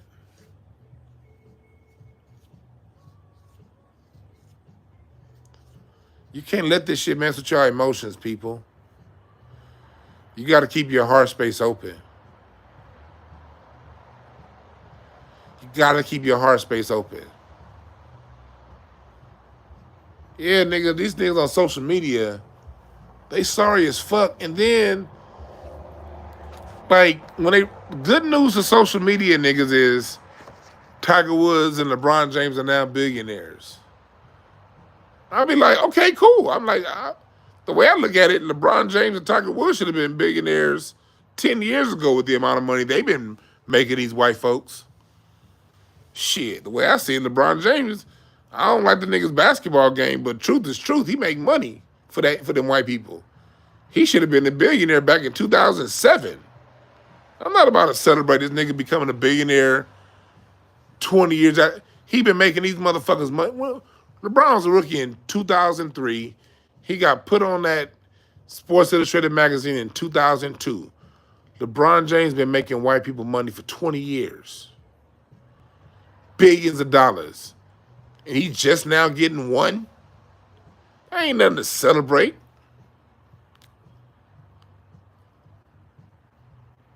And I don't even like his game. And I don't like his political point of views. And I don't like the way he be faking injuries. And I don't like the way he be stat padding.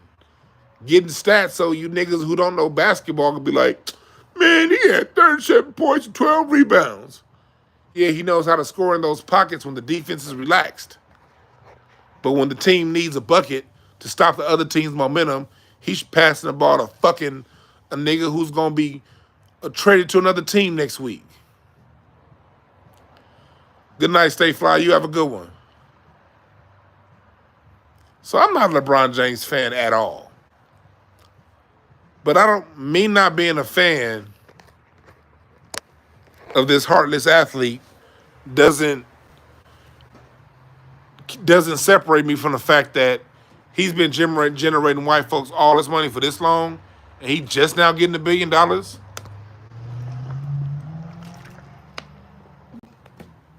I ain't about to celebrate that shit with you monkey ass niggas. Fuck wrong with y'all? Y'all been talking about LeBron James for 20 years, and he just now getting $1 billion. How much money Nike making off him?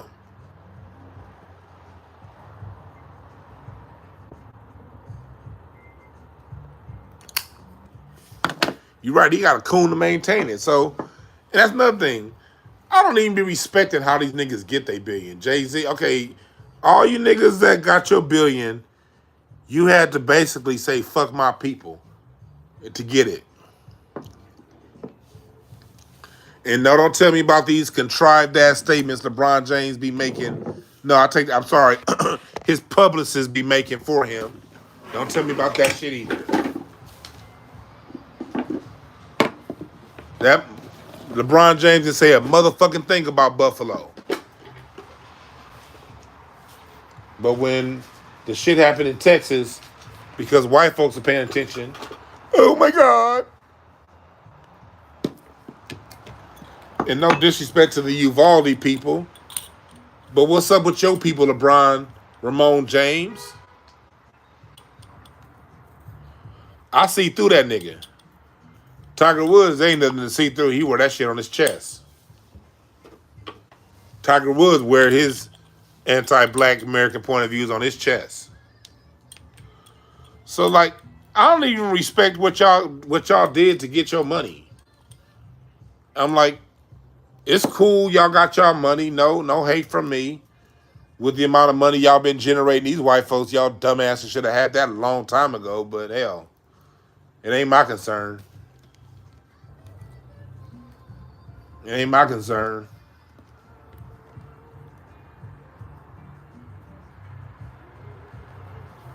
So, like, but you see these niggas on Twitter celebrating this bullshit. What is that? That's lack of looking in the mirror, lack of self-accountability, lack of being in tune with yourself. If you're in tune with yourself, you can look at them, make $1 billion, and be like, that's cool, then move on. If you worshiping it, you're not in tune with yourself. And honestly, that's why I read cards, man. That's why I have my company Breakthrough. That's why I wrote my first book, No Time to Waste, a self-motivation guidebook. My first book was on helping people find out who the tools that I've used over the years working with families on helping people find out, their gifts from within. That's what I'm about. I'm about tuning into yourself. You give a fuck about no athlete got. Do you niggas know how dumb athletes are? I mean, for real. I spent many years around these motherfuckers. Y'all don't even understand how dumb these niggas are. Y'all don't even know who y'all worshiping.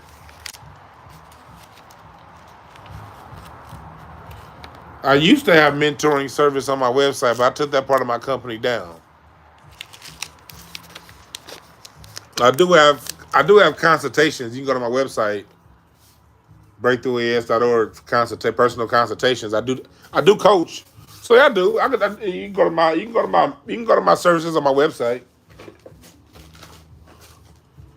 I'm telling y'all, man.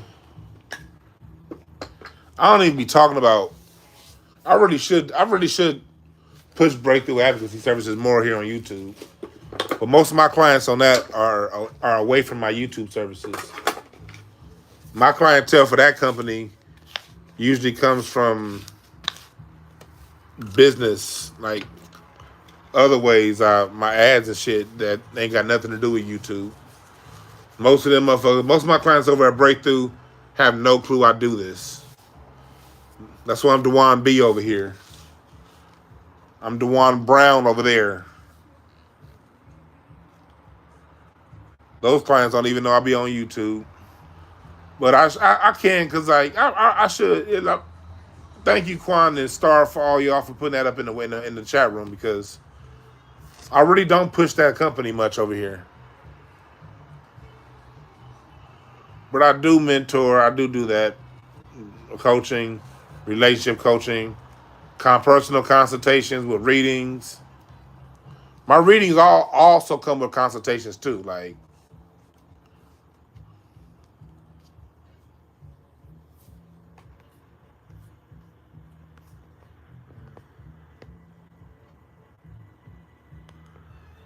yeah, man. See what you niggas talking about in the chat room.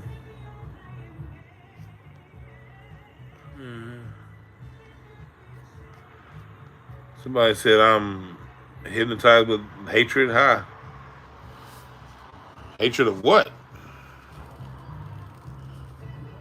Have I said anything hateful tonight? Brother, I've been talking a whole lot. I've been talking for 111 minutes and 19 seconds. I've said a lot. Have I said anything hateful tonight?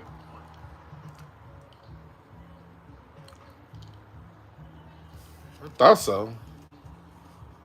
I thought for the most part this shit's been pretty upbeat. Talking about my grandfather. I'm over here rolling another joint.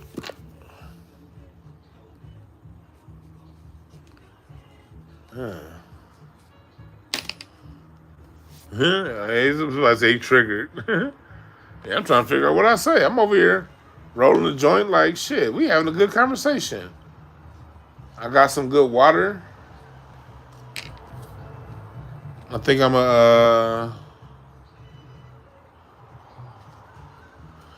Larry, I did not speak to you in a hateful manner. I spoke to you the way you deserve to be spoken to, motherfucker. That's how I spoke to you.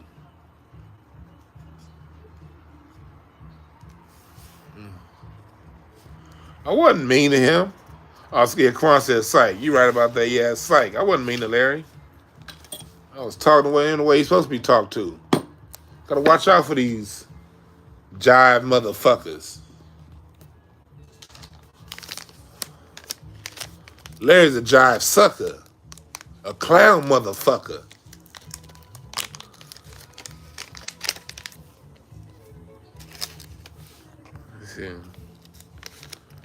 Yeah. I swear, man.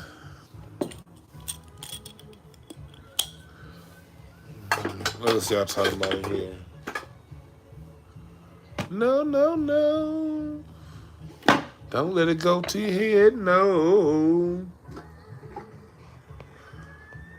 Walker versus Warnock in Georgia. How's that race going along? I don't trust that Ralph Warnock dude at all.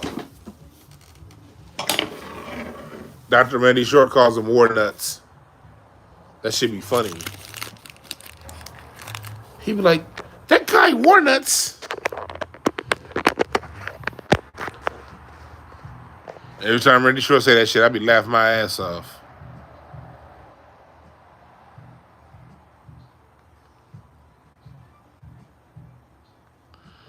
This nigga, somebody in this comment section just turned this shit hella gay. Where you niggas' minds be? I swear to God, you motherfuckers is low-key Terry Crews up in this bitch. Y'all let a nigga touch y'all nuts on some of these comments y'all make. God damn.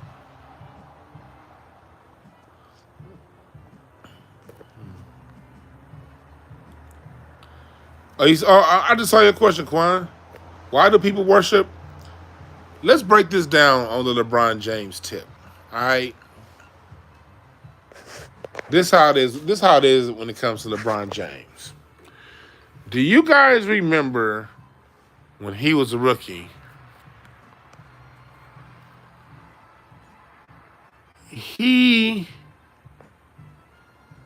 LeBron James, when he was a rookie, there was a commercial when he first got with the Cavs. And he was running, it was a choir singing, and he was running into the church, and he was passing a basketball to people in church. And all during LeBron James's rookie year, there was a series of commercials with LeBron in church in some capacity. Y'all remember that? All right. That was intentional. His last name is James. Word association. King James. LeBron. Church. Choir. They did, really LeBron's first 2 years, they made a very focused, intentional association with LeBron James and church.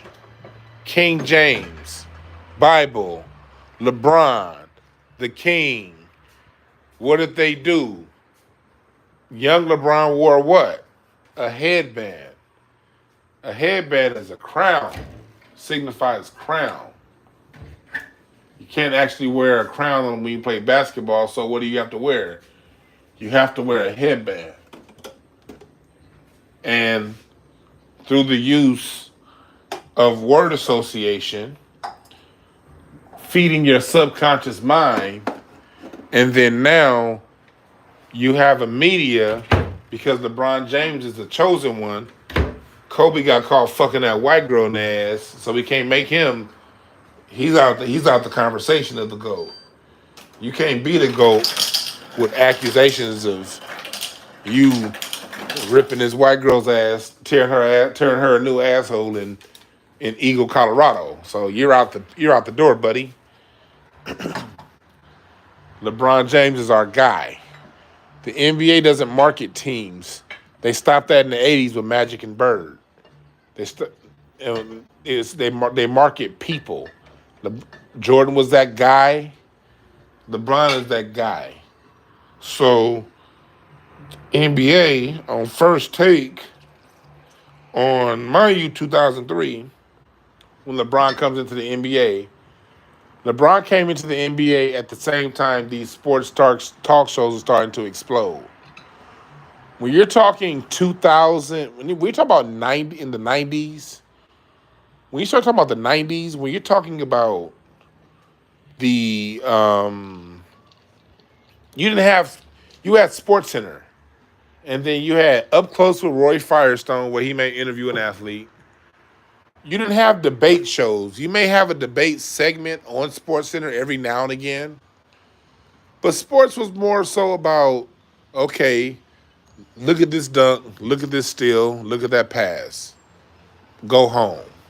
During the day, back in the 90s, ESPN had wood chopping contests, Pilates classes, strongman competition, a whole bunch of white people shit you didn't want to see. White river rafting, that would be interesting every now and again. ESPN wasn't doing all that. So LeBron James comes into the league 2003.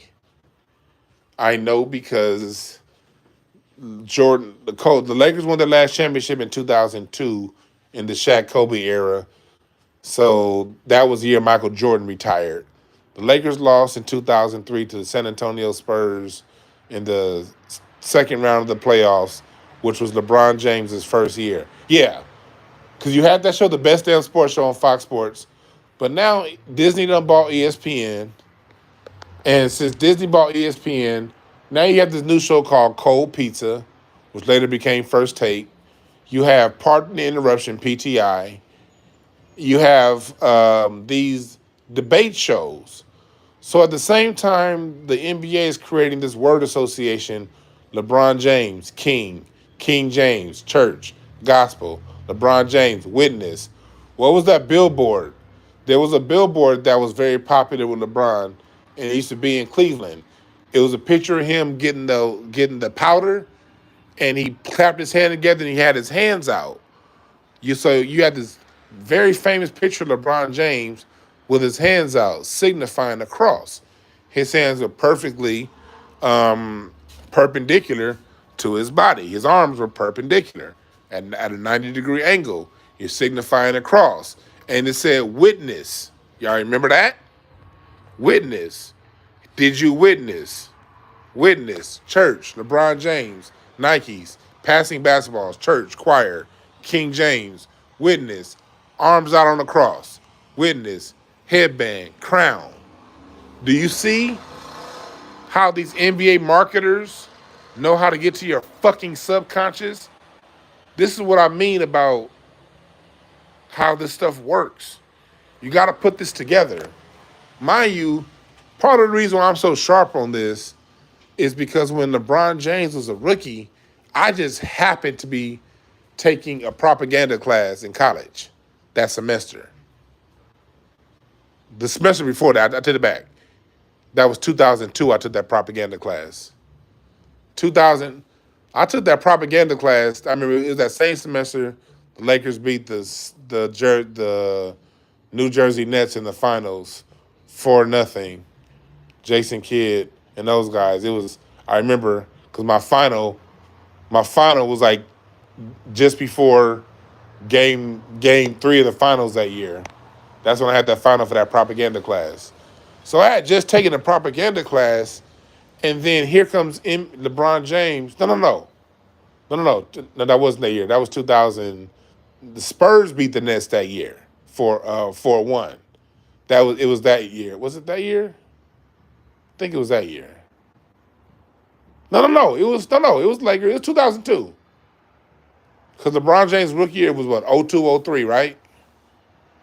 The 02-03 season or the 03-04? I forgot. Anyway, I had just taken a propaganda class. And so here comes LeBron James gets drafted in the NBA 2 weeks after that final I had in that propaganda class. After he gets drafted, all summer, I see commercials with LeBron James in church passing basketballs. I'm like, okay, why do they have a basketball player in church in a choir? Oh, King James. I think methinks they're trying to make him, they're anointing this guy to be the next. So I'm looking at all the symbolism. And so for those people who are bought into the system, those people who believe and watch TV without a critical filter, they got hooked right in. Hook, line, and sinker. And the message got reinforced every day because now you have Pardon the Interruption, Cold Pizza, Around the Horn, and you have all of these what I call male gossip TV shows.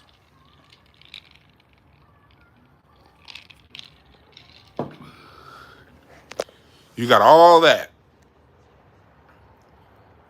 And that's been going on for 20 years now.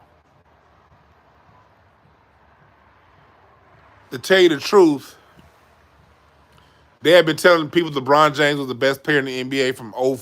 They started saying that shit in 04 when Kobe was still at his best. When Dwayne Wade was better than LeBron James in 2005. But when you watch those debate shows, every day of those debate shows, this is back when I used to still watch ESPN. Is LeBron James better than Kobe Bryant? Is LeBron James better than Michael Jordan? Is LeBron James 5 times better than Dwayne Wade? And this would be the topic every day. Skip Bayless, and this is before Stephen A. Smith. This is back when Skip Bayless used to debate Bob Ryan. That's how I go far. That's how I know what the fuck I'm talking about. I was watching these shows when they first came out, and these was the talk every day.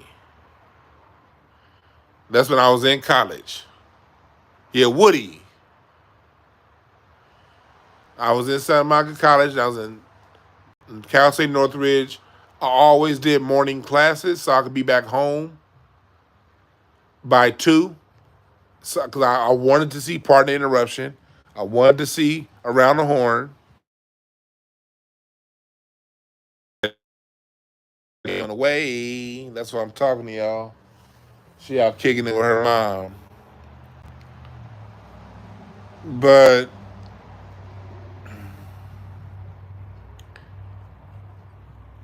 where was I at? Okay, so yeah.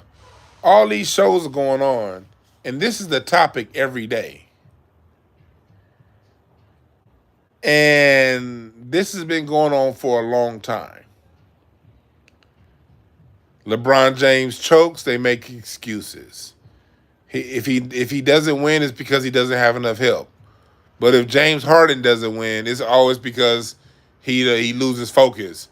If goddamn Carmelo Anthony don't win, it's because he doesn't listen to his coach. If goddamn Kobe don't win, it's because he doesn't trust his teammates.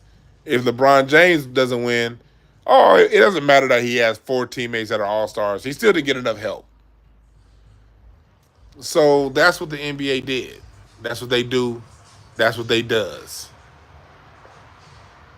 And LeBron James hasn't been the best player in the league since 2015. That titles belong to either Steph or Durant. He hasn't been the best player in the league since Kawhi Leonard swept his motherfucking ass. They didn't sweep 4-1, but that was the worst finals deficit in NBA. You gotta look at the biggest finals deficits in NBA history. LeBron is thing like top 2. It's like you can beat up on the Eastern Conference that don't have teams that don't have any bona fide superstars, but the minute you go up against another team with bona fide superstars, you not only do you lose, you pass the ball when it's critical. Oh, but you got your stats though because you made sure to get them numbers up by the time the third quarter. So at the end of the day, you can look back at the numbers and say, "Hey, look what I got."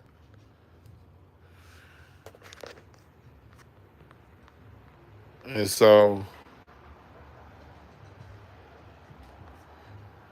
yeah, using propaganda, Quan, as long story short, is why they got it the way they got it. That's how it worked. They associated LeBron with church. His slogan was witness. He wore the headband. That's the halo. That's the crown. Doubles are both the halo and a crown. Then message discipline through media. Back in the day, back in the 90s, you didn't know a player's stats. You knew their free throw shooting percentage.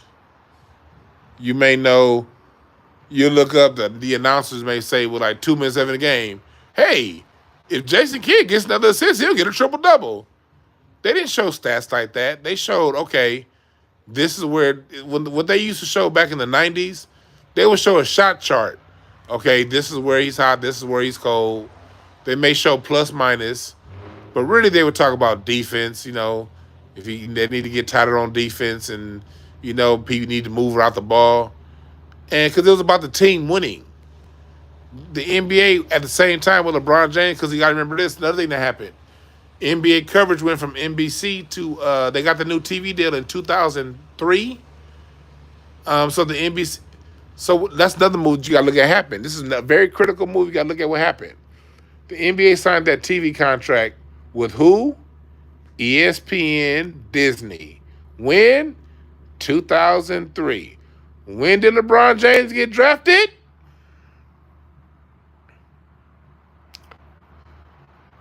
So LeBron James came in at the same time. Disney now has control over the NBA narrative. It used to be NBC. So yes, we got flooded with Michael Jordan, and Michael Jordan was hella propagandized. You still had kind of a step removed with NBC. Now he's over on ESPN, which is owned by Disney. and they control the coverage. So now you see why you have so much sports, black man sports worship. And it's sickening. I'm so disappointed in black men on how we look at these sorry ass athletes. It's sickening. We have a horrible relationship with sports. Horrible.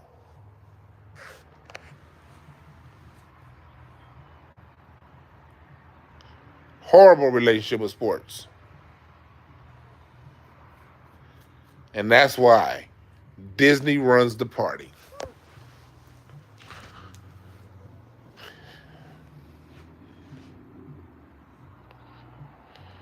But I'm about to get up out of here, man. Thank y'all for listening. I had fun with y'all tonight. I'm gonna be back on with y'all soon. And I'll get this hoe ass nigga Larry on here when I feel like it. If I don't knock that nigga's teeth out first, I holla.